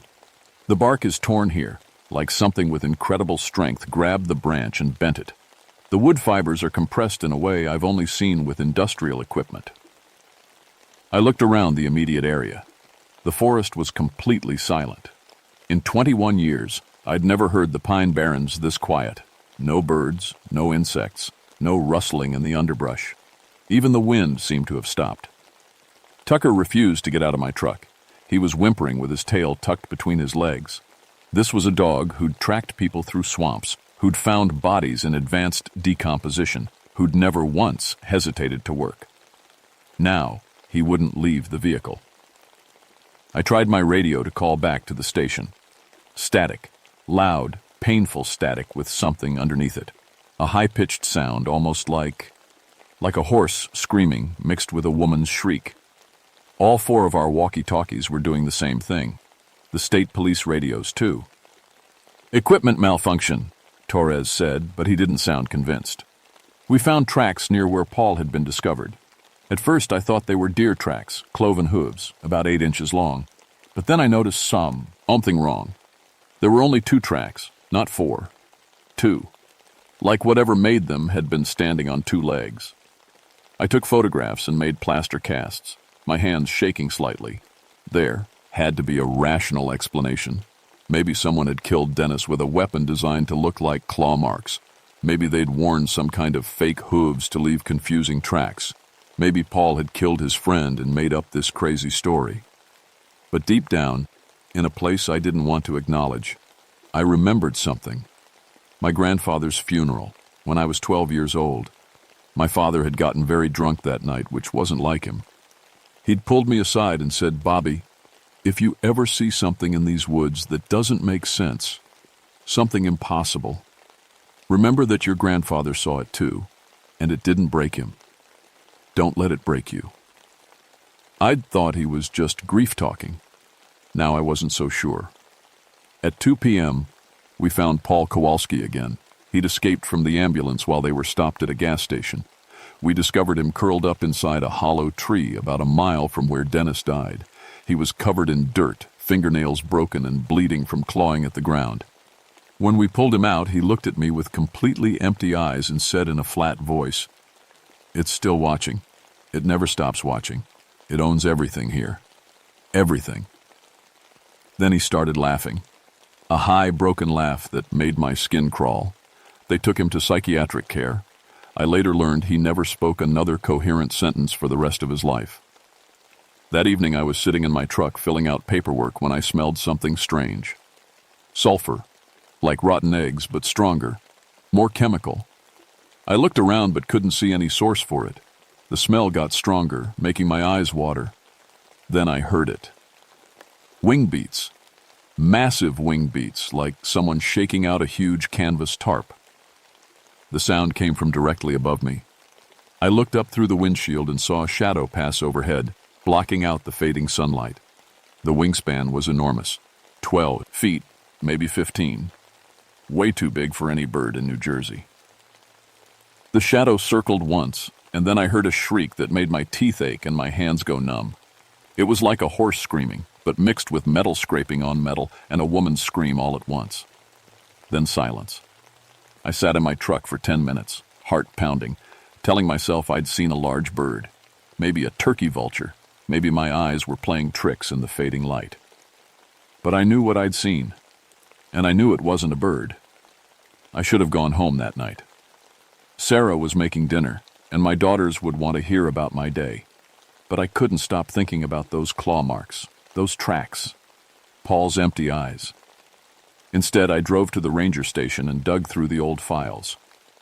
If this had happened before, if my father and grandfather had seen something, there might be records. It took me 2 hours of searching before I found it, tucked in the back of a filing cabinet marked Historical Incidents, Classified.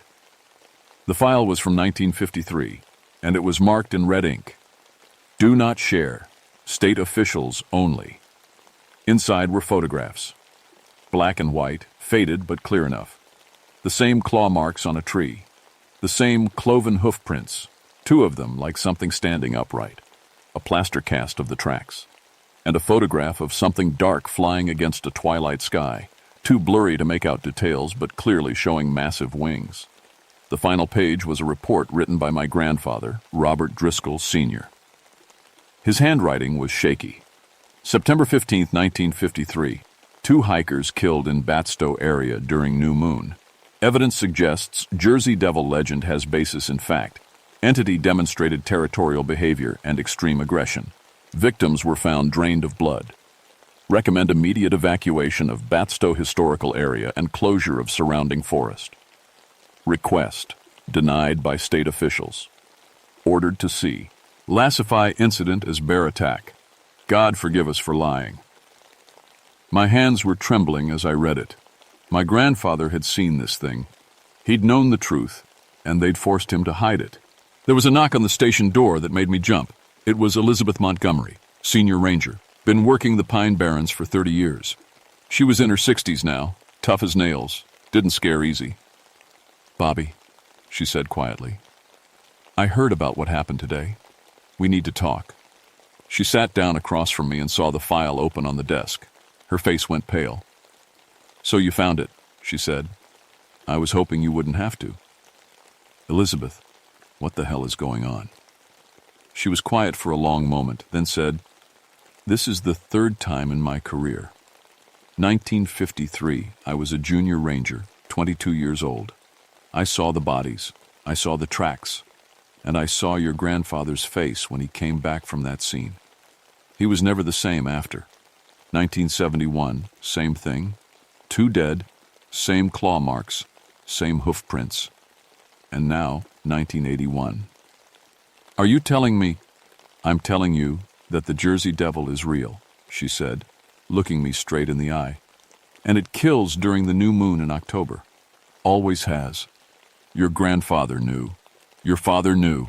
Now, you know. Before I could respond, the radio crackled to life. It was Steve Harrigan, the fire tower watchman about 5 miles east. His voice was panicked. Bobby, Elizabeth, anyone! Something just landed on my tower. I can see it through the window. Oh, Jesus Christ. It has a horse's face and wings like a bat, and it's looking right at me, and... The radio went dead. Elizabeth and I ran for our trucks. The drive to the fire tower took 15 minutes on the winding sandy roads. The whole time, I kept trying to raise Steve on the radio. Nothing but static with that awful shrieking sound underneath. When we arrived at the fire tower, the door was ripped off its hinges. Steel hinges, thick and strong. torn out of the metal frame and twisted like paper. There were deep gouges in the metal railing. 3 parallel marks like massive claws had gripped it. Steve Harrigan was gone. On the floor of the tower, we found his watch, his wallet, and a single feather. It was dark red, almost burgundy, and 18 inches long. The feather was still warm to the touch, and it smelled like sulfur. Elizabeth picked it up with shaking hands. "It took him," she whispered. "Just like 1953. It takes one. Always takes one." "We have to call this in," I said. "State police, FBI, I don't care. We need—" "They won't help," Elizabeth interrupted. "They didn't help in 53. They didn't help in 71. The state doesn't want people knowing there's something in these woods that can't be explained. Bad for tourism, bad for property values. They'll classify it as an accident and tell us to keep our mouths shut." I felt rage building in my chest. "So, we just let people die?" "We warn them," Elizabeth said firmly. "We close areas. We tell people to stay out during October new moons. We've been doing it for decades, Bobby. Why do you think there are so many restricted areas in the Pine Barrens? It's not all environmental protection. We're protecting people from something they can't understand." We heard it then, that same shriek from earlier, but closer, much closer. It echoed through the trees, making the metal tower vibrate. "We need to go," Elizabeth said. "Now." But before we could move, something hit the top of the tower with enormous force. The whole structure shook. I looked up and saw a shadow on the roof, large, moving.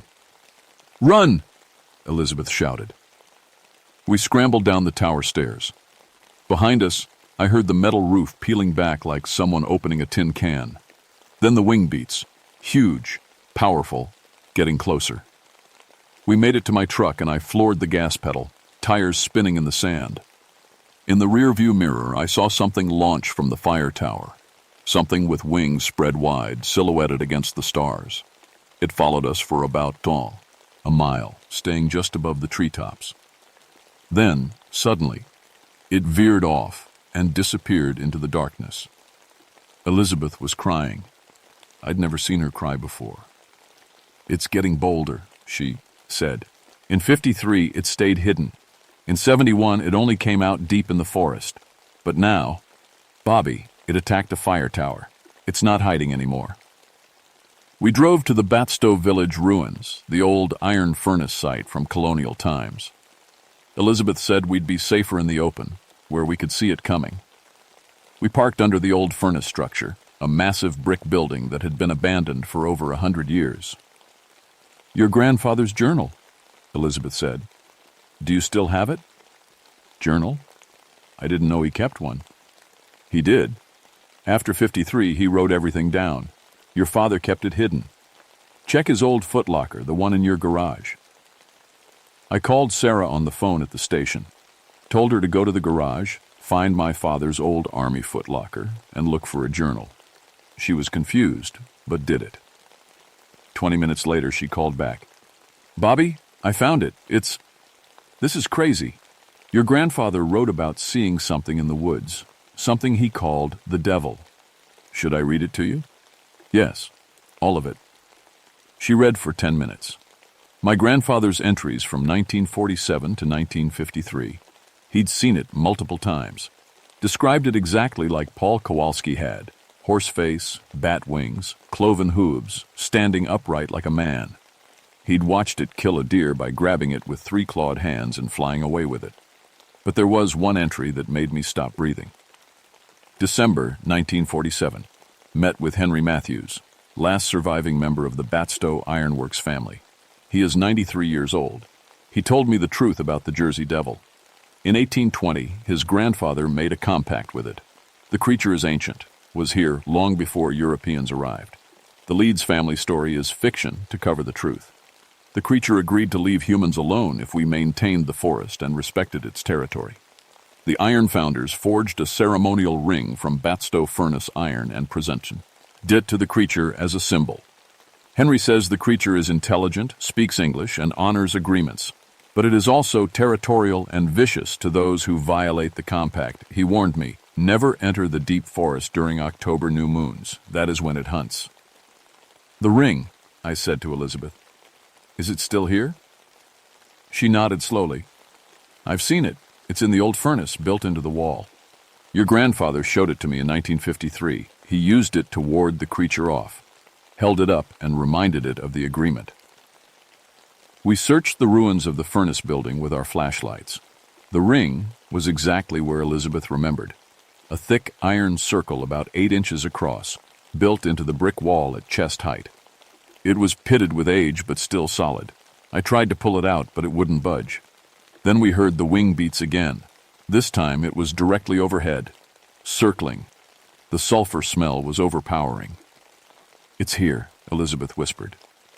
The creature descended from the sky and landed in the clearing 20 feet away from us. In the moonlight, I saw it clearly for the first time. It was 7 feet tall, standing upright on 2 legs that ended in cloven hooves. Its body was muscular and humanoid, covered in dark brown fur. The wings were enormous, 15 feet from tip to tip, leathery like a bat's. Its head was elongated like a horse's, but the proportions were wrong, predatory.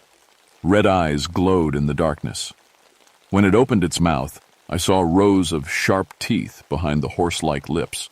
Its hands had 3 long fingers, each tipped with a curved talon. It looked at us, not like an animal looks at you, like a person looks at you, intelligent, aware. "Driscoll," it said. Its voice was like metal grinding on stone, but the words were clear. It knew my name. "Third generation," the creature continued. "Your grandfather saw me. Your father saw me. Now you. This land is mine. Always has been. Always will be." Elizabeth stepped forward. "We honor the compact," she shouted. "We maintain the forest. We keep people out of your territory." The creature's head tilted, studying her. Then it moved, faster than anything that size should be able to move. It grabbed Elizabeth and launched into the air, wings beating powerfully. She screamed. They rose 20 feet, 30 feet. The creature's jaws opened wide, and it bit into her shoulder with a horrible crunching sound. Then it dropped her. Elizabeth hit the ground hard and didn't move. Blood spread across the dirt beneath her. The creature landed again and turned its red eyes on me. I ran to the furnace wall and grabbed the iron ring, pulling with all my strength. It came free, brick dust and old mortar falling away. The ring was heavy in my hands, solid iron, forged 200 years ago by men who knew the truth. I held it up. "The compact holds," I shouted. "We've kept our word. The founders made peace with you." The creature stepped closer. Its breath smelled like sulfur and rot. "The compact," it said slowly. "Yes, your kind keeps the forest, prevents the fires, turns away the developers. In return, I tolerate you."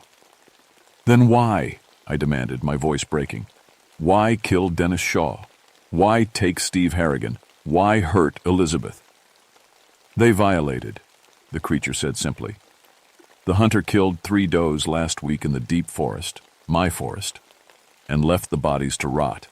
Waste, disrespect. The tower watcher threw trash from his station, cigarette butts in my territory, and she..." It looked at Elizabeth's motionless body. "She brought loggers to the western boundary last month, showed them where to cut. That was permitted logging, state approved. I do not recognize the state's authority here." The creature's voice was cold. "I recognize the compact. The founders understood boundaries. You have forgotten." I looked at Elizabeth. She was breathing, barely. I had to get her help. "What do you want?" I asked. The creature cocked its horse-like head, considering. "Remember," it finally said. "Remember that you are guests in my home. Remember that the compact requires respect, not just land management. Remember that I was here first, and I will be here last." It spread its wings. "Tell your daughters," it said. "4th generation. Tell them the truth. No more lies. No more folklore. Truth." Then it launched skyward and disappeared into the night. I ran to Elizabeth.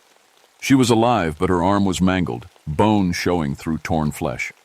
I called for emergency services, applied pressure to the wound, and waited. While I waited, I looked up at the stars and realized something terrible. The Jersey Devil wasn't a mindless monster. It was an intelligent guardian that had been protecting this land for centuries, and we'd been violating our agreement with it, little by little, without even realizing. They found Steve Harrigan's body 2 days later, 3 miles from the fire tower. He was hanging in a tree, exactly like Dennis Shaw, completely drained of blood, skin pale as paper. The official report said Dennis Shaw and Steve Harrigan died in a tragic industrial accident at the Batstow Historical Site. Paul Kowalski was ruled mentally unstable due to trauma. Elizabeth Montgomery was medically retired after an injury from falling equipment. The area around Batstow was closed for 6 months for structural assessment. All the files were sealed. Elizabeth survived but lost her arm. She moved to Florida 6 months later and won't talk about what happened. When I called her last year, she just said, "Let it go, Bobby. Knowing the truth doesn't help anyone."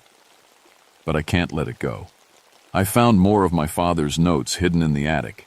He'd seen the Jersey Devil in 1971, just like Elizabeth said.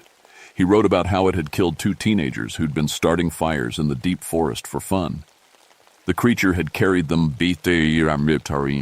up into the sky and dropped them from 100 feet up. My father had nightmares for years after. That's why he drank sometimes. That's why he'd warn me about certain parts of the forest, with a look in his eyes that I never understood until now. I told Sarah everything. She didn't believe me at first, but I showed her the photographs, the journal entries, Elizabeth's injuries. Eventually, she accepted it. I told my daughters too.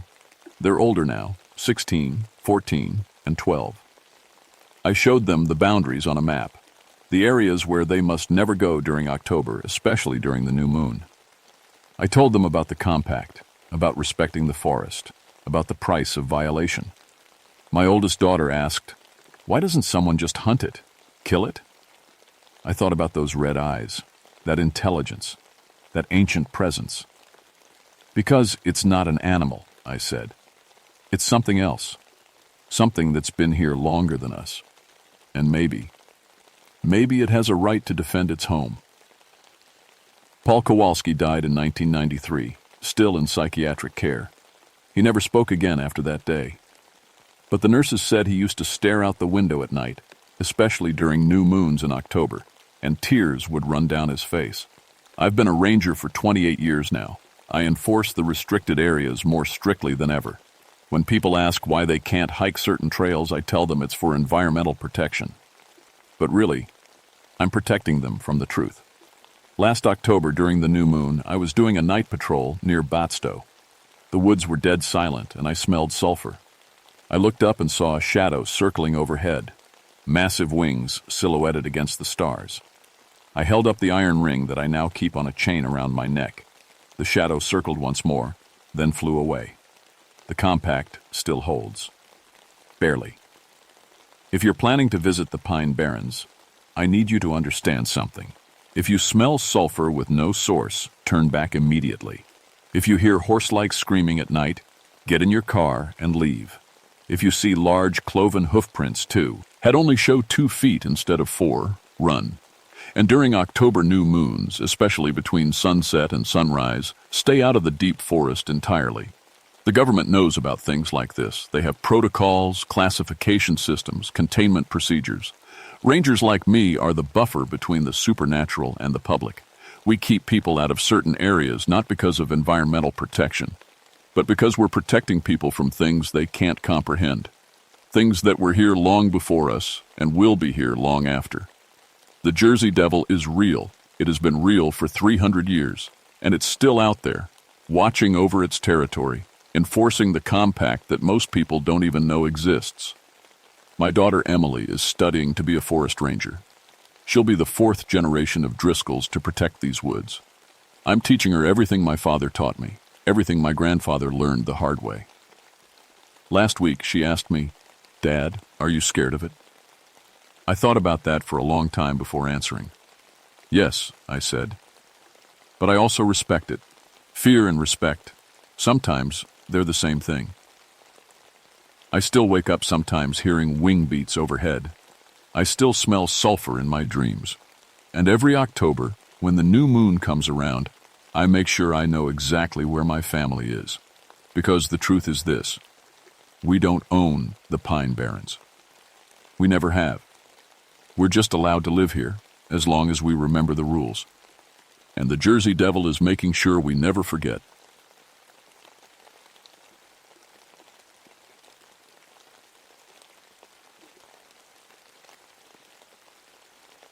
My name is Thomas Hawthorne, and I need to tell you something before we go any further.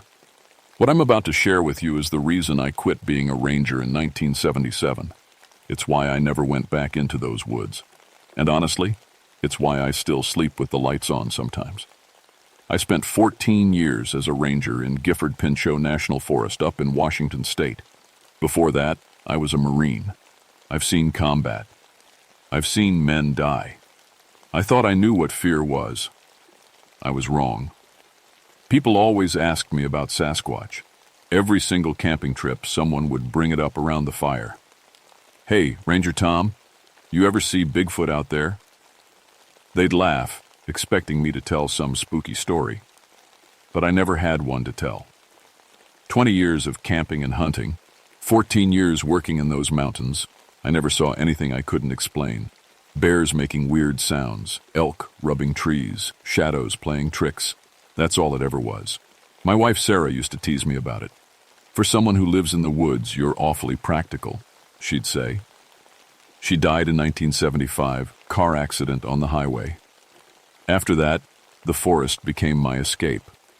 My two girls, Katie and Emma, they were 8 and 11 back then. When I wasn't with them, I was in those trees. The quiet helped, or at least I thought it did. October 24th, 1977. That's when everything changed. 3 college kids went missing. Biology students from the university. Smart kids who knew what they were doing out there.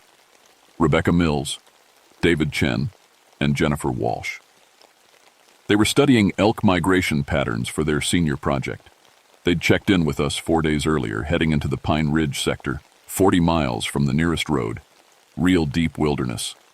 When they missed their check-in, I knew something was wrong. These weren't stupid kids. They had the right gear, the right training. Rebecca's dad called us, voice shaking. She always calls. Always, something's wrong. I took Michael DeWitt with me. He was 26, been a ranger for 3 years. Good kid. His grandmother was Yakima tribe, and he grew up hearing all the old stories. We used to joke about it. He'd tell me about the Seatic, these stick giants his grandmother talked about. "They steal your voice," he'd say with a grin. "Use it to trick other people." "Sounds like a good way to scare kids into staying close to camp," I'd tell him. "Maybe," he'd say. But my grandmother never lied to me about anything else. We packed for 4 days and headed out. The weather was turning. Early snow had already hit the high elevations, and temperatures were dropping fast at night. 20 degrees, maybe lower. If those kids were hurt and couldn't move, we didn't have much time. The first day was normal. We made good progress, following their planned route. Michael talked about his girlfriend, how he was planning to propose at Christmas. I told him about Katie's school play, how Emma was learning guitar. Regular stuff. The forest felt like it always did. Alive, busy, full of small sounds. We found their camp on the second day, just before noon. That's when I felt it for the first time. Something wrong. The tents were still standing. The food was hung properly in the trees, untouched. Their sleeping bags were laid out inside like they'd just stepped away for a minute. Coffee pots sat on the fire ring, cold. Everything looked normal. Except they were gone. "Maybe they went for a hike?" Michael suggested, but his voice was uncertain. I checked the perimeter, found 3 sets of footprints leading away from camp, heading uphill into the thick trees. We followed them for maybe 200 yards. Then they just stopped. Not like they'd gotten to rocks or hard ground. They stopped mid-step. 3 sets of prints, all ending at the same T. I'm on a flat stretch of rocky outcrop. Like they'd been picked up. "That's not possible," Michael said. I didn't answer because I was noticing something else. The forest had gone completely silent. No birds. No squirrels chattering, no insects buzzing, no wind moving through the trees. Nothing. In 14 years, I'd never experienced that, ever. There's always something making noise in the woods. Always. "Mike," I said quietly. "You hear that?" "Hear what?" "Exactly." We stood there for a moment, both of us listening to nothing. The silence pressed against my ears like water pressure. It felt heavy, wrong. Michael pulled out his radio to check in with base. The static crackled loud in that dead quiet. Then something else came through. Voices, maybe, talking backward. The words were there but reversed, like someone had recorded them and played them in rewind. "What the hell?"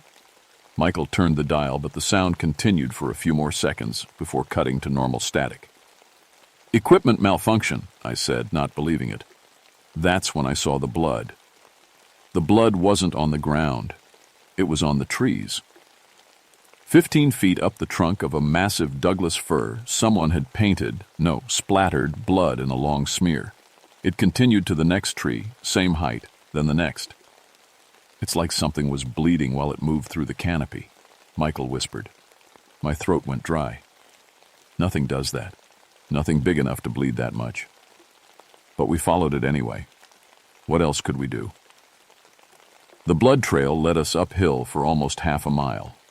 The silence stayed with us the whole way. Our boots on the ground sounded too loud.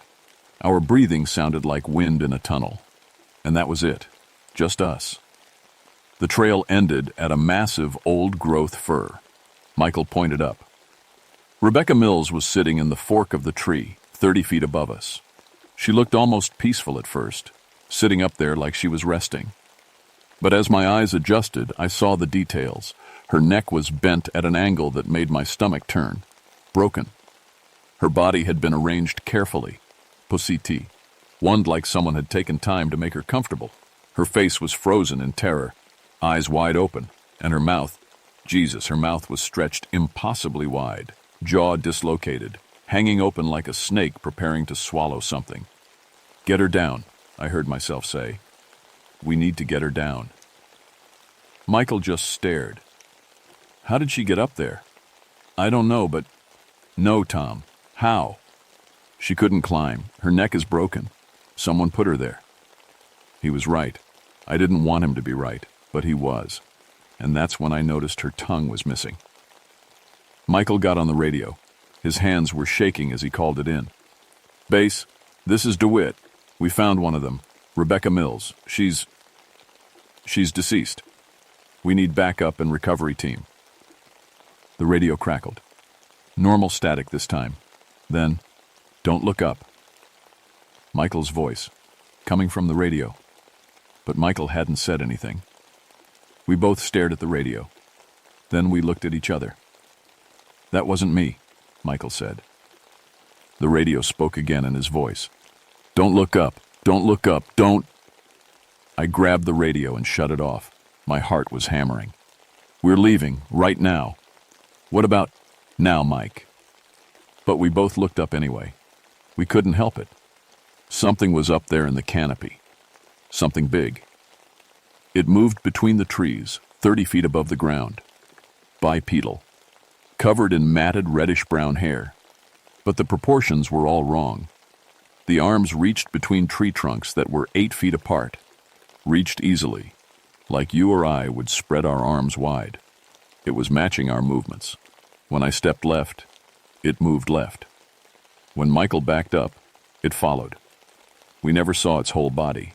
Just pieces. An arm here, a shoulder there. A flash of something that might have been a face in the shadows. "Run," I said. We ran. The forest exploded with sound. Not natural sound. The sound of something crashing through branks. He's above us, keeping pace. We sprinted downhill, branches whipping our faces. My lungs burned. Behind us, something roared. Not like a bear. Not like anything I'd ever heard. It sounded like a dozen voices screaming at once. We didn't stop until we hit the clearing near their camp, burst out of the trees and fell to our knees, gasping. The silence returned immediately, complete and total. What was that? Michael was crying. What the fuck was that? I didn't have an answer. We found David Chen 10 minutes later. His body was arranged in the center of a small clearing maybe 100 yards from the camp. At first I thought he was sleeping. Then I got closer. His torso had been torn open. Chest cavity empty. The organs had been removed carefully, surgically almost, and arranged in a perfect circle around his body. Heart, lungs, liver, intestines. All laid out with precision. Michael made a choking sound. That's a warning symbol. Old Yakama. My grandmother showed me once in a book. It means claimed territory. It means sciatic. That's just a story. Does this look like a story to you? I couldn't argue. Nothing about this was natural. Nothing about this made sense. We set up an emergency shelter as the sun started to set.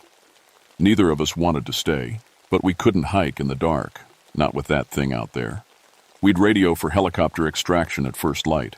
Michael built a fire. We didn't talk much. What was there to say? Around midnight, we heard the voices. They came from just outside the firelight. Conversations. Normal conversations. It took me a minute to recognize them. They were our conversations from earlier in the day. Michael talking about his girlfriend. Me talking about Katie's school play. Word for word, exactly as we'd said them. But we were both sitting right here, silent. The playback continued for maybe 10 minutes. Then it changed. Screaming. A woman screaming. Help me!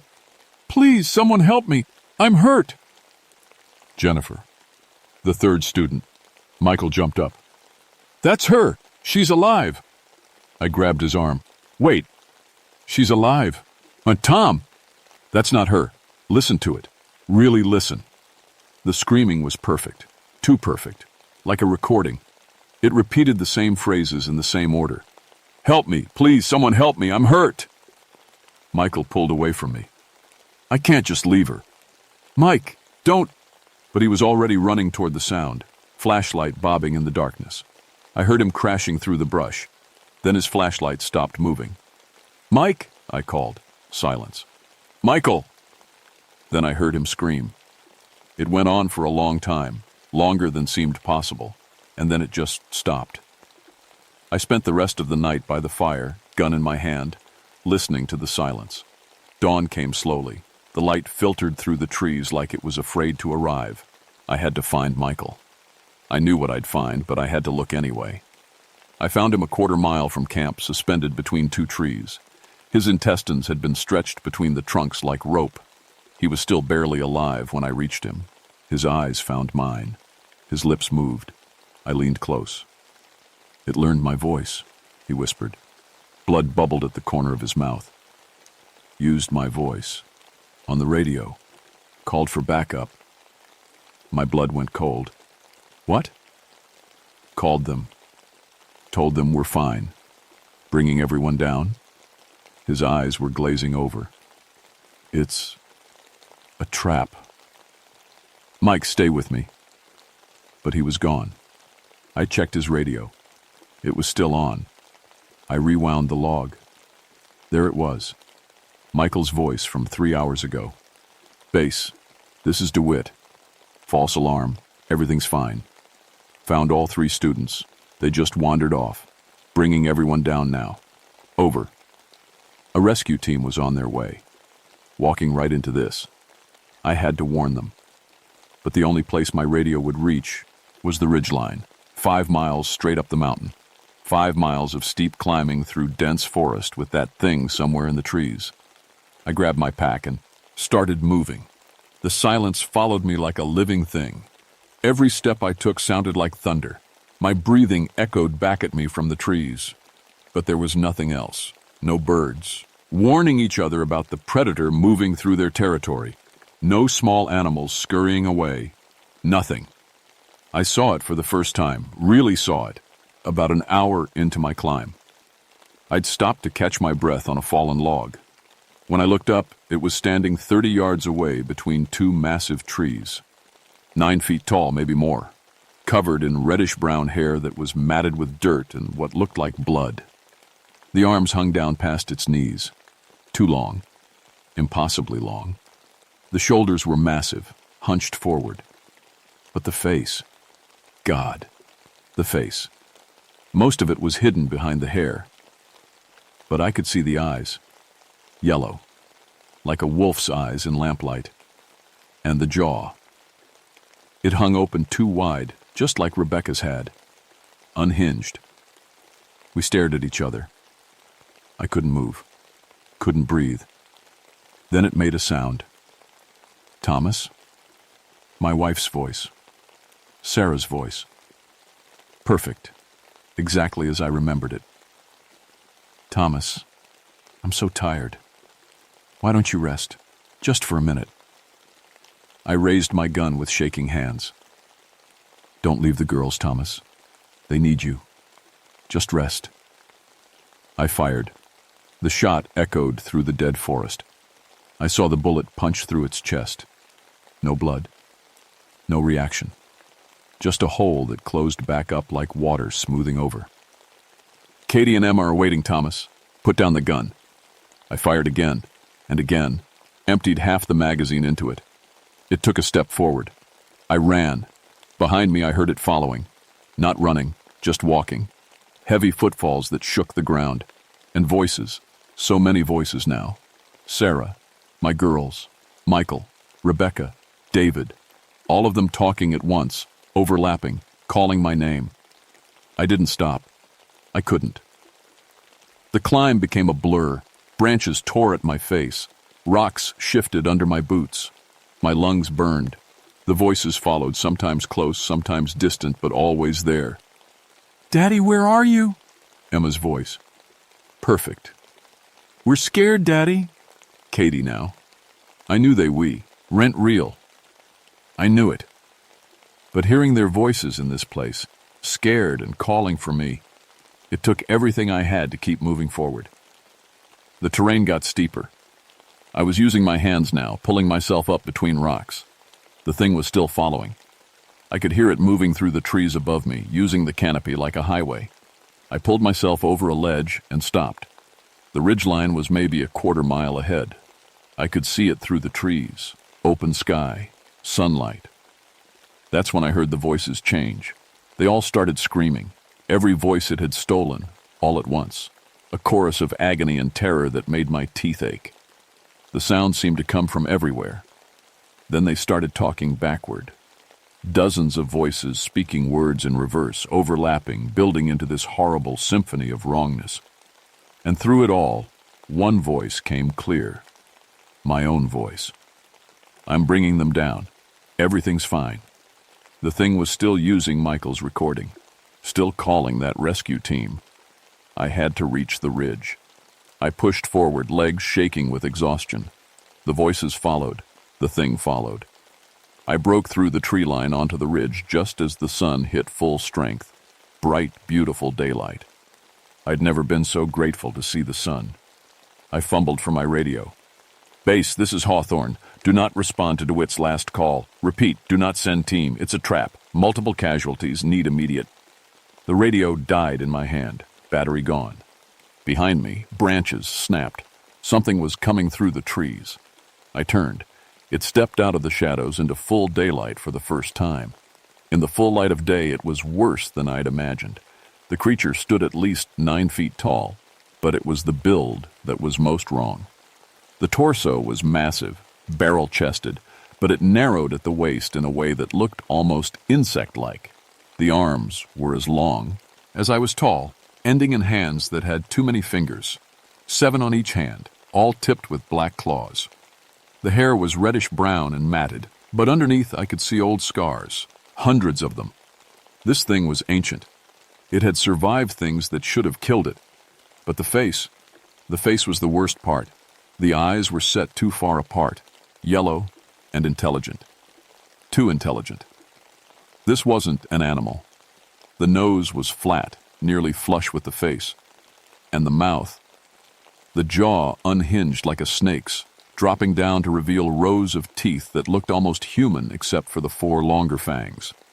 and it was making sounds. All the voices it had stolen were coming out at once. Men, women, children. Some speaking normally, some screaming, some sobbing. All of them pouring from that open mouth in an impossible chorus. I heard Sarah. I heard Michael. I heard the 3 students. I heard voices I didn't recognize, dozens of them. How many people had it taken over the years? The thing took a step forward. The sunlight didn't seem to hurt it like I'd hoped. It just made it easier to see how truly wrong it was. I reached for my gun, knowing it wouldn't help. I'd already shot it. The bullets had done nothing. It opened its mouth wider. The voices stopped. Then it spoke with just one voice. My voice. Should have stayed away, Thomas. This forest isn't yours. Hearing my own words come from that thing made me want to vomit. I backed toward the edge of the ridge. Behind me was a steep ravine, maybe 200 feet down.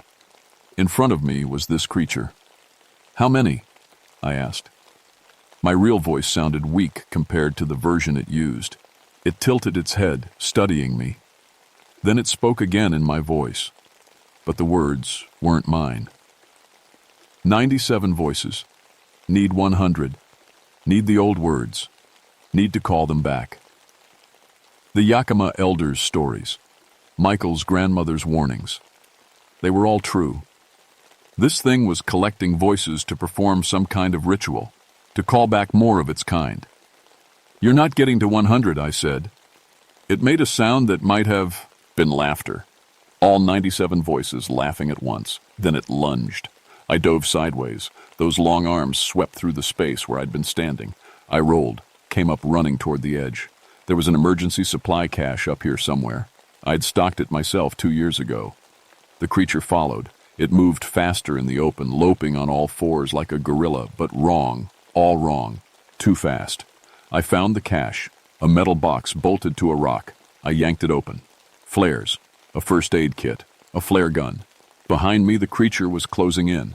I grabbed the flare gun, loaded it with shaking hands. It was 10 feet away when I turned and fired. The flare hit it square in the chest. The chemical fire exploded across its torso, white-hot magnesium burning at 3,000 degrees. The thing screamed. All 97 voices screaming at once. It staggered backward, clawing at the burning flare stuck to its chest. I didn't wait. I ran for the other side of the ridge, toward the trail where the rescue team would be coming up. Behind me, the screaming continued. Then it changed. The voices started playing backward again, faster and faster, building to this horrible crescendo. I reached the other side of the ridge just as I saw them, 6 rangers hiking up the trail, half a mile down. I fired another flare into the sky. The rescue signal. They stopped, looked up. I waved frantically, pointing back the way they'd come. They needed to run. They needed to... Something grabbed my ankle. I fell hard. The wind knocked out of me. I looked back. The creature had followed. The flare had burned out, leaving a blackened patch on its chest that was already healing. It pulled me backward with one hand, that impossible strength dragging me across the rocks like I weighed nothing. I kicked at it, clawed at the ground. It didn't matter. It pulled me to the edge of the ravine, held me there, dangling over the drop. Those yellow eyes stared into mine.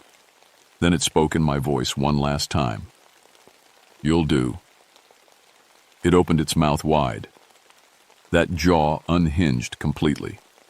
I could see down its throat, could see something moving in there, something that glowed faintly in the darkness.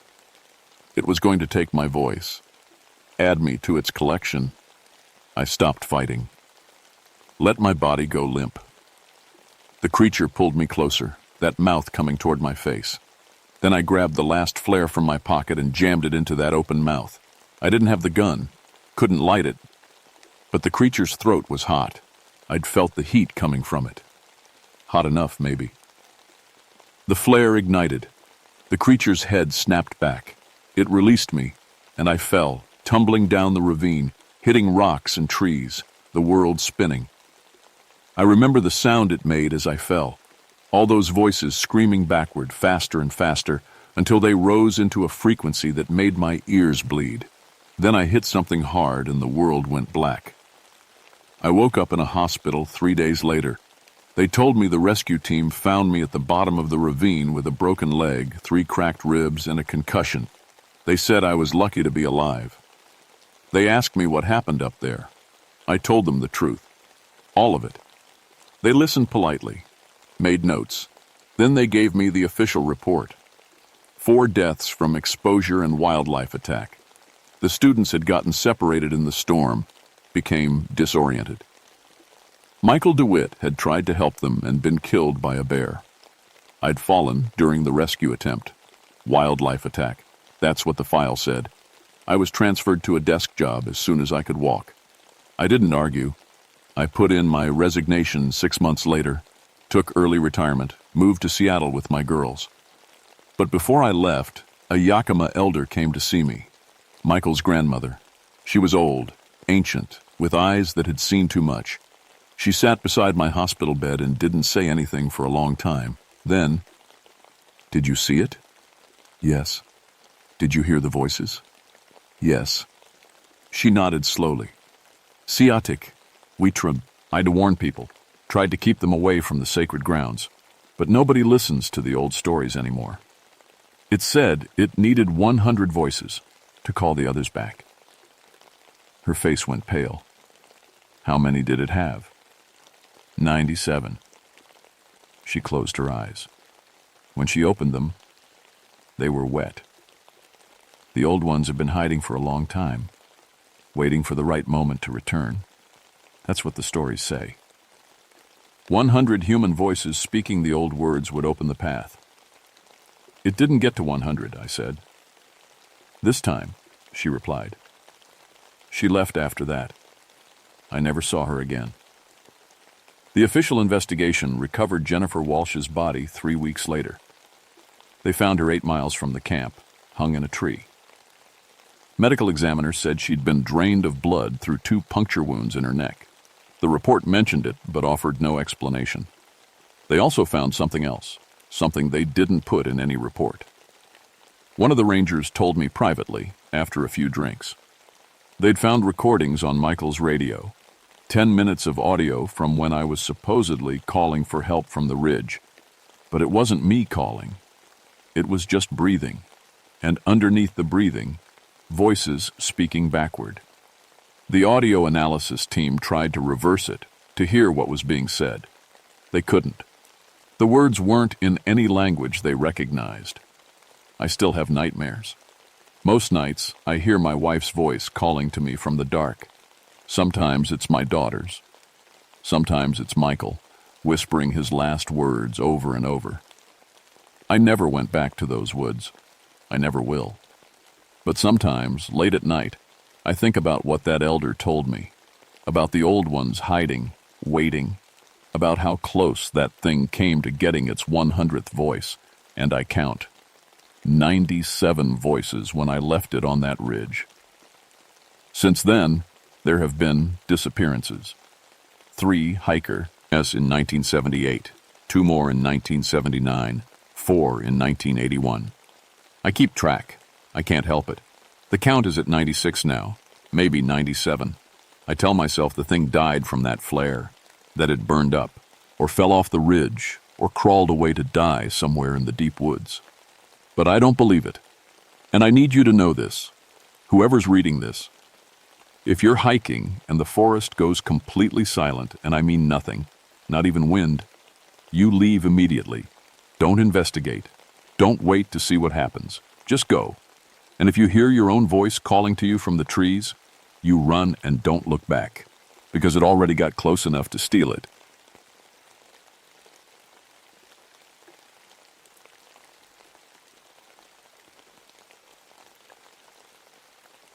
My name is Douglas Merritt, and I'm the reason everyone knows about the stairs in the forest now.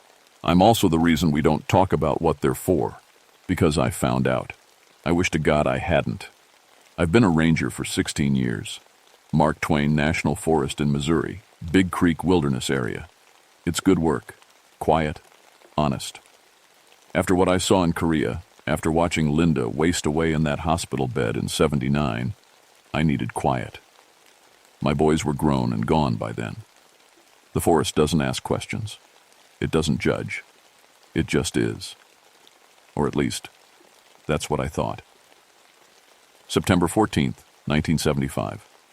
I remember the date because it was the day before my oldest boy's birthday, and I'd been planning to hike out early to make it to his dinner. Hot day, sticky.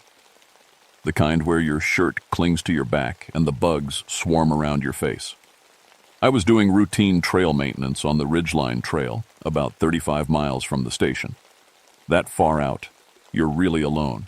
Radio works maybe half the time in these hollows. One full day's hike to the nearest road. I'd been walking for about 3 hours, checking for fallen trees, marking erosion spots, standard stuff. Then I saw it, a staircase, just standing there in the middle of the forest. 20 steps going straight up to nothing, no house, no foundation, no ruins, just stairs. I stopped walking, stared at it. The thing looked brand new. Dark wood, hand-carved railings with these fancy Victorian swirls, fresh varnish that gleamed in the sunlight coming through the trees. Not a spot of rot, no moss, no insect damage. Perfect. I've seen a lot of weird things in 16 years. Bear cubs stuck in trees, deer with their antlers locked together. Once found a kitchen sink in the middle of a creek, 5 miles from any road. But this was different. I walked around it slowly. The ground underneath was just normal forest floor. Leaf, cess, dirt, a few ferns. No sign anything had ever been built here. No old nails, no concrete, no brick. I pulled out my map. According to every record from 1890 to now, nothing had ever been built on this ridgeline. No homesteads, no hunting cabins, nothing. I touched the railing, warm from the sun, solid, real. My son Tommy had made me listen to this radio show a few months back. Some guy talking about weird things in national parks. He'd mentioned stairs. Said people kept finding staircases in the middle of nowhere, standing all by themselves. I'd laughed it off. Tommy was into all that paranormal stuff. UFOs, Bigfoot, the whole deal. I figured it was all nonsense. But here I was, looking at one. I took photos, marked the position on my map, continued my patrol, figuring I'd report it when I got back. Probably some old structure that had rotted away, leaving just the stairs. Had to be. 1 mile further up the trail, I found another one. This one was different. Stone steps, modern-looking concrete. Also perfect. Also completely alone in the forest. Also impossible. Then another. Metal this time, industrial style, like from a factory. Rusty orange color, but no actual rust when I touched it. Then another. Ancient-looking wood, almost black with age, except it wasn't aged at all. Just looked old. My hands started shaking. I pulled out my radio. "Station, this is Merritt. You there, Martin?" Static. Then my supervisor's voice crackled through. "Doug, that you?" "Yeah." "Hey, I'm finding these stairs out here, just standing in the forest. No buildings, nothing, just stairs. You ever heard of anything like this?" Long pause. Too long. "You finding stairs out there, Doug?" Something in his voice made my stomach drop. How did you know what I was going to say? "Everyone finds them. In 16 years, how did nobody tell you?" "Tell me what?" "Don't touch them. Don't climb them. And mark their locations and move on. That's protocol." "What protocol? Martin, what are you talking about?" Another pause. I could hear him breathing. "The ones who climbed them didn't come. Back down, Doug." I should have listened. Should have marked those stairs and hiked straight back to the station. But I'd been a soldier. I'd raised 3 boys on my own. I'd held my wife's hand while cancer ate her from the inside. I wasn't scared of some stairs in the woods. That was stupid. Pride is always stupid. I kept walking. The trail curved around a limestone bluff, then dropped into a small hollow. And that's when I found the clearing. 6 staircases, all arranged in a circle, all different. One looked like it came from an old plantation house, wide, curved, white paint peeling.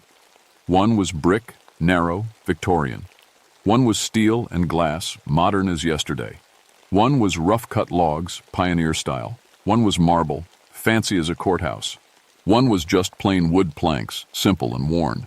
They stood there like silent sentinels, arranged in a perfect circle about 30 feet across. In the center was a shallow depression in the ground. I walked closer. My boots crunched on the leaves.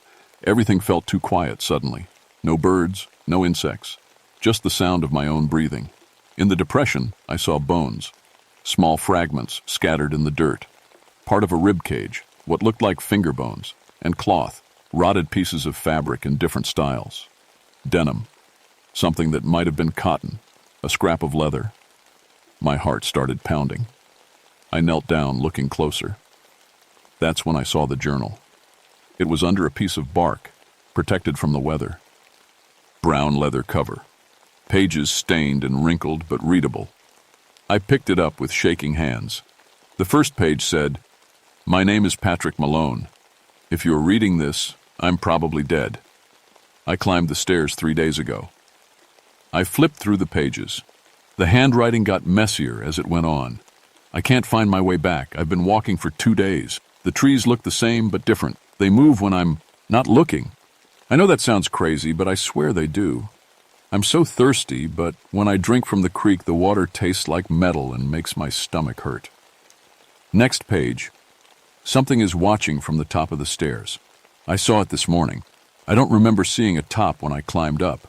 The stairs just ended in air. But now there's a platform up there and something is standing on it. It's tall, too tall. I can't look at it directly. It makes my eyes hurt. Next page, just a few words. It knows my name. It's calling me. Patrick. Patrick. Come back to the stairs, Patrick. I don't want to, but my legs are moving.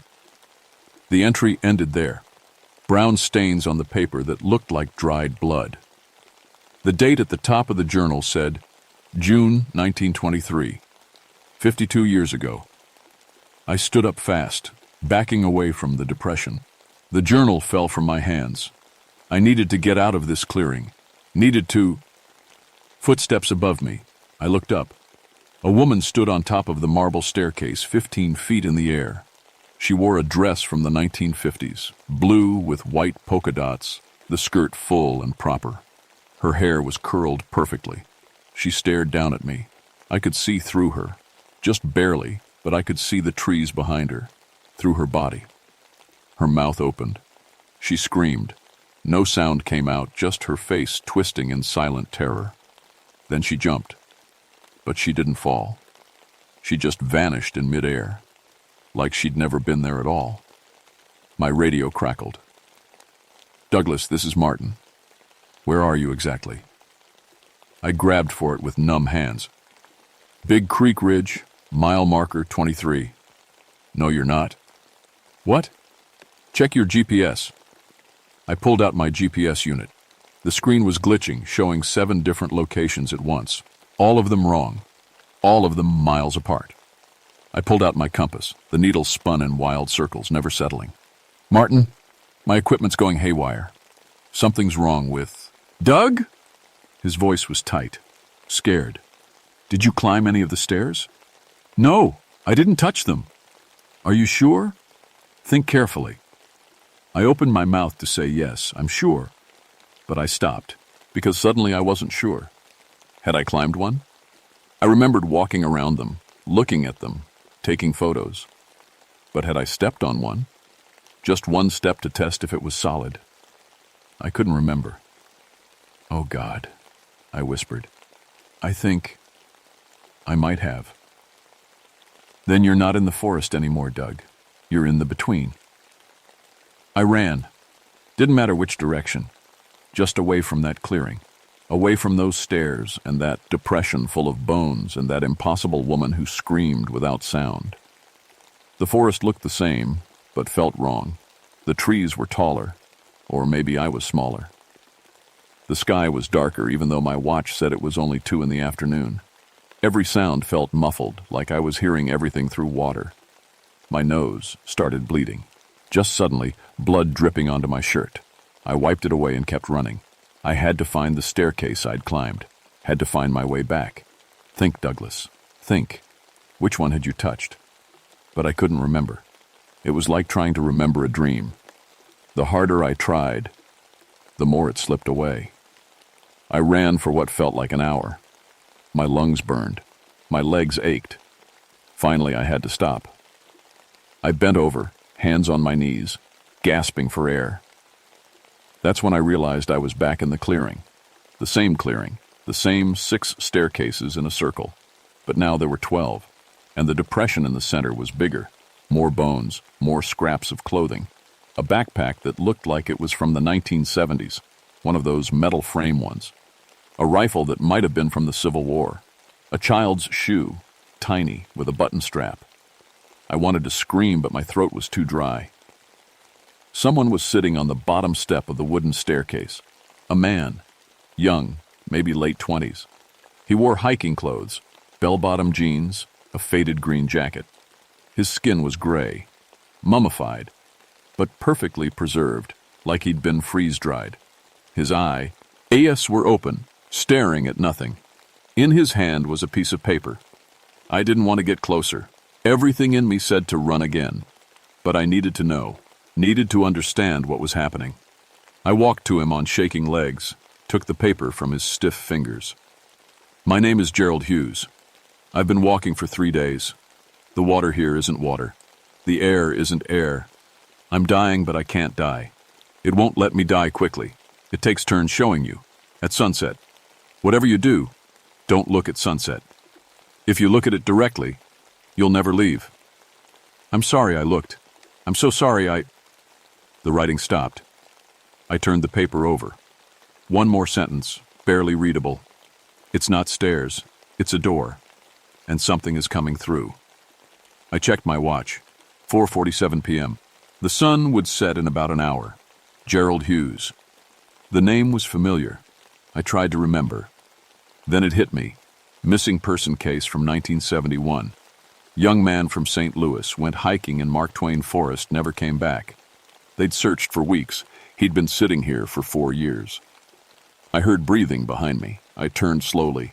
Every staircase now had someone standing on it, or something. They looked human from far away. But as I stared, I could see they weren't quite right. Arms too long, heads tilted at angles that would break a neck. Some of them were transparent. Some were too solid, too real, more real than reality itself. They all stared at me. Then one of them moved. It didn't walk down the stairs. It just appeared at the bottom, like frames of a film had been cut out. Too tall, maybe 8 feet. Its body was human-shaped, but the proportions were wrong. Joints bent backward. No face, just a smooth surface like skin pulled too tight. The smooth surface reflected my own face back at me, but distorted, screaming. Even though I wasn't screaming. Yet. I backed away. It followed. Not walking, just appearing close, or closer. Each time I blinked, it was in a new position. My back hit a tree. It was right in front of me now, that smooth, knot face inches from mine. I could see myself in it. Not my real face, but my face twisted in terror I hadn't felt yet, like it was showing me my future. Then it tilted its head, and I heard a voice that wasn't a voice, more like words formed directly in my brain. You climbed, now you stay, now you build. It reached for me with hands that had too many fingers. I dodged sideways and ran again. Behind me, I heard a sound like reality tearing, a deep, grinding screech that made my teeth ache and my eyes water. The trees around me started growing stairs, bursting out of their trunks like tumors. Wood stairs, metal stairs, stone stairs, all erupting from the bark, reaching upward, trying to block my path. I dodged and weaved, climbing over roots, crashing through underbrush. I could see a ridge ahead, higher ground. I ran toward it with everything I had left. I made it to the ridge just as the sun touched the horizon. The sky turned the wrong colors, purple and green where it should be orange and red. The clouds moved in reverse, flowing backward like a film rewinding. Below me, the forest stretched out forever, too far. I should be able to see Highway 49 from here, should see the ranger station, should see something familiar. Instead, I saw stairs. Hundreds of them. Thousands. Rising out of the trees like a forest of dead wood. And at the base of each one, something lay crumpled. Bodies. People. Some were old, nothing but bones and cloth. Some were newer. Some were moving, still alive, still trying to walk, still trying to find a way out. I saw a woman in a long dress walking in circles, the same 5-foot circle, over and over. The dress was from the 1890s. She'd been walking for almost 100 years. I saw a boy, maybe 10 years old, calling for his mother. His clothes said 1960s. He'd been calling for 15 years. I saw a man in a Civil War uniform, Confederate gray, still carrying his musket. He'd been here for over a century. Hey, we're all trapped, all dying so slowly. And every time one of them finally died, a new staircase grew. You build stairs with their deaths, I said out loud. Every staircase is a grave. The stairkeeper appeared on the ridge beside me. I didn't look at it directly. Gerald's note had said not to look at sunset, but in my side vision, I could see it spread its arms wide. Reality cracked around it like glass with 1,000 fractures. 12 more staircases appeared all at once, bursting from the ground. It was showing off, proud of its collection. I understood then. This thing, it lived between worlds, between the real and the unreal. The stairs were anchors. Doorways. Every person who climbed gave it more power, more connection to the real world, more ability to reach through and grab others. It fed on death, slow death, the fear and pain of people dying lost and confused in this place that wasn't quite a place. And it used that energy to build more stairs, more doors, more ways to catch more people. It had been doing this for hundreds of years, maybe thousands. The sun sank lower. The sky turned darker. The stairkeeper moved closer. I remembered Gerald's note. Don't look at sunset. If you look directly at it. I closed my eyes. The world went silent. Completely silent. Not even my heartbeat. Not even my breathing. Then I heard something. A grinding sound. Screaming. The sound of wood splintering and metal tearing and stone cracking. Reality itself breaking apart. I kept my eyes closed, even though every instinct screamed to open them. Even though I felt the stairkeeper right in front of me, so close I could feel cold radiating from where it stood. The grinding got louder. Louder. So loud I thought my skull would crack. Then it stopped. I opened my eyes. I was on the ground in the real forest, the normal forest. Sun was setting, the right colors this time, orange and red and gold. Beautiful. But I was bleeding, nose, ears, eyes. Blood running down my face and neck, soaking my shirt. My head felt like it was splitting open. My vision was blurred, doubled, tripled. I could still see the shimmer in the air where the stairs had been. They were still there. Just sideways to reality, existing in the same space, but not the same world. Behind me, the stairkeeper screamed. Not a sound, like anything human or animal. A sound like reality tearing, like the fabric of the world ripping open. It couldn't fully manifest without being watched. Couldn't exist completely in the real world, but it could reach through. The trees around me exploded with stairs. Dozens of them, all at once, growing from the trunks and the ground and the air itself, trying to trap me, trying to pull me back. I ran, climbed the ridge, slipped and fell and got back up and ran some more. 10 miles to the ranger station. I ran all night. Behind me, the screaming followed, the sound of something that shouldn't exist, enraged that I'd escaped. Dawn broke just as I collapsed outside the station. Martin found me lying in the dirt. I was bleeding from everywhere. Nose, ears, eyes, even my mouth. The doctor said later, it was like my body had been pressurized wrong, like I'd been somewhere the air was different and my insides hadn't adjusted back yet. They kept me in the hospital for 2 weeks, severe dehydration, internal bleeding from unknown causes, damage to my eyes, retinal trauma, consistent with seeing something human eyes shouldn't process. That's what the specialist said. He thought he was making a joke. While I was recovering, 12 hikers reported finding stairs on that ridgeline. Before, we'd get maybe 5 or 6 reports a year. Now 12 in 2 weeks. It was expanding, getting stronger, hungry because I'd gotten away. Martin came to visit on my last day in the hospital. He sat in the chair next to my bed, looking older than his 50 years. "The Forest Service is closing Big Creek Wilderness indefinitely," he said, calling it ecological restoration. "How many?" I asked. My voice was still rough. "How many what?" "How many areas have been closed for this?" He was quiet for a long time. Then, "We've been closing sections of national forests since 1902, Doug, for the same reason. Hundreds of stairs, maybe thousands, all across the country. And nobody talks about it. The ones who talk get dismissed as crazy. You know that." I did know. I already knew. "You broke a rule," Martin continued. "You resisted at sunset. That's the weakest point in the dimensional barrier. Whatever that thing is, it can't reach you now, but it remembers you." He was right about that too.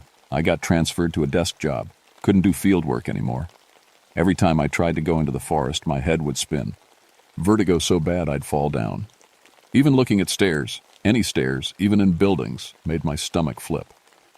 In 1978, a junior ranger climbed the stairs against protocol. Tommy Hendricks, 23 years old. Good kid. Excited about his first season. He radioed that he'd found the coolest staircase and was going to check it out. We never found him. 23 new staircases appeared in 1 week. I retired in 1980, started writing about what I'd seen, sent articles to magazines, conspiracy newsletters, anyone who'd listen. Most people laughed it off. Some believed. A few went looking. I hope they didn't find anything. I'm writing this in 1994. I'm 64 years old. I see the stairs everywhere now, in parking garages, office buildings, my own house. I know they're not real, just echoes in my mind. Memories burned so deep they bleed into everything I see. But yesterday I climbed the stairs to my bedroom, counted the steps like I do every day, making sure reality is still real. There were 23 steps. There should be 14. I counted again from the top. 14 steps. I'm afraid I'll miscount one day. FTDH. Raid. I'll take that 23rd step and end up back there. Back in that forest that never ends, with all those people still walking, still searching, still dying so slowly, and the stairkeeper waiting, always waiting. So I'm writing this down, a warning. I know it sounds crazy. I know most people won't believe me, but if you're in the woods and you find a staircase that's not attached to anything, not an old foundation, not a ruined building, just stairs going up to nothing, don't touch it. Don't photograph it from directly below. Don't circle it. And for the love of God, don't climb it, not even 1 step.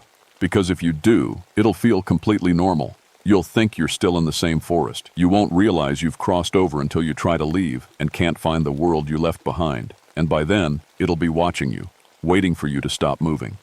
Because in that place, the only thing keeping you alive is refusing to become part of the structure. Don't climb the stairs.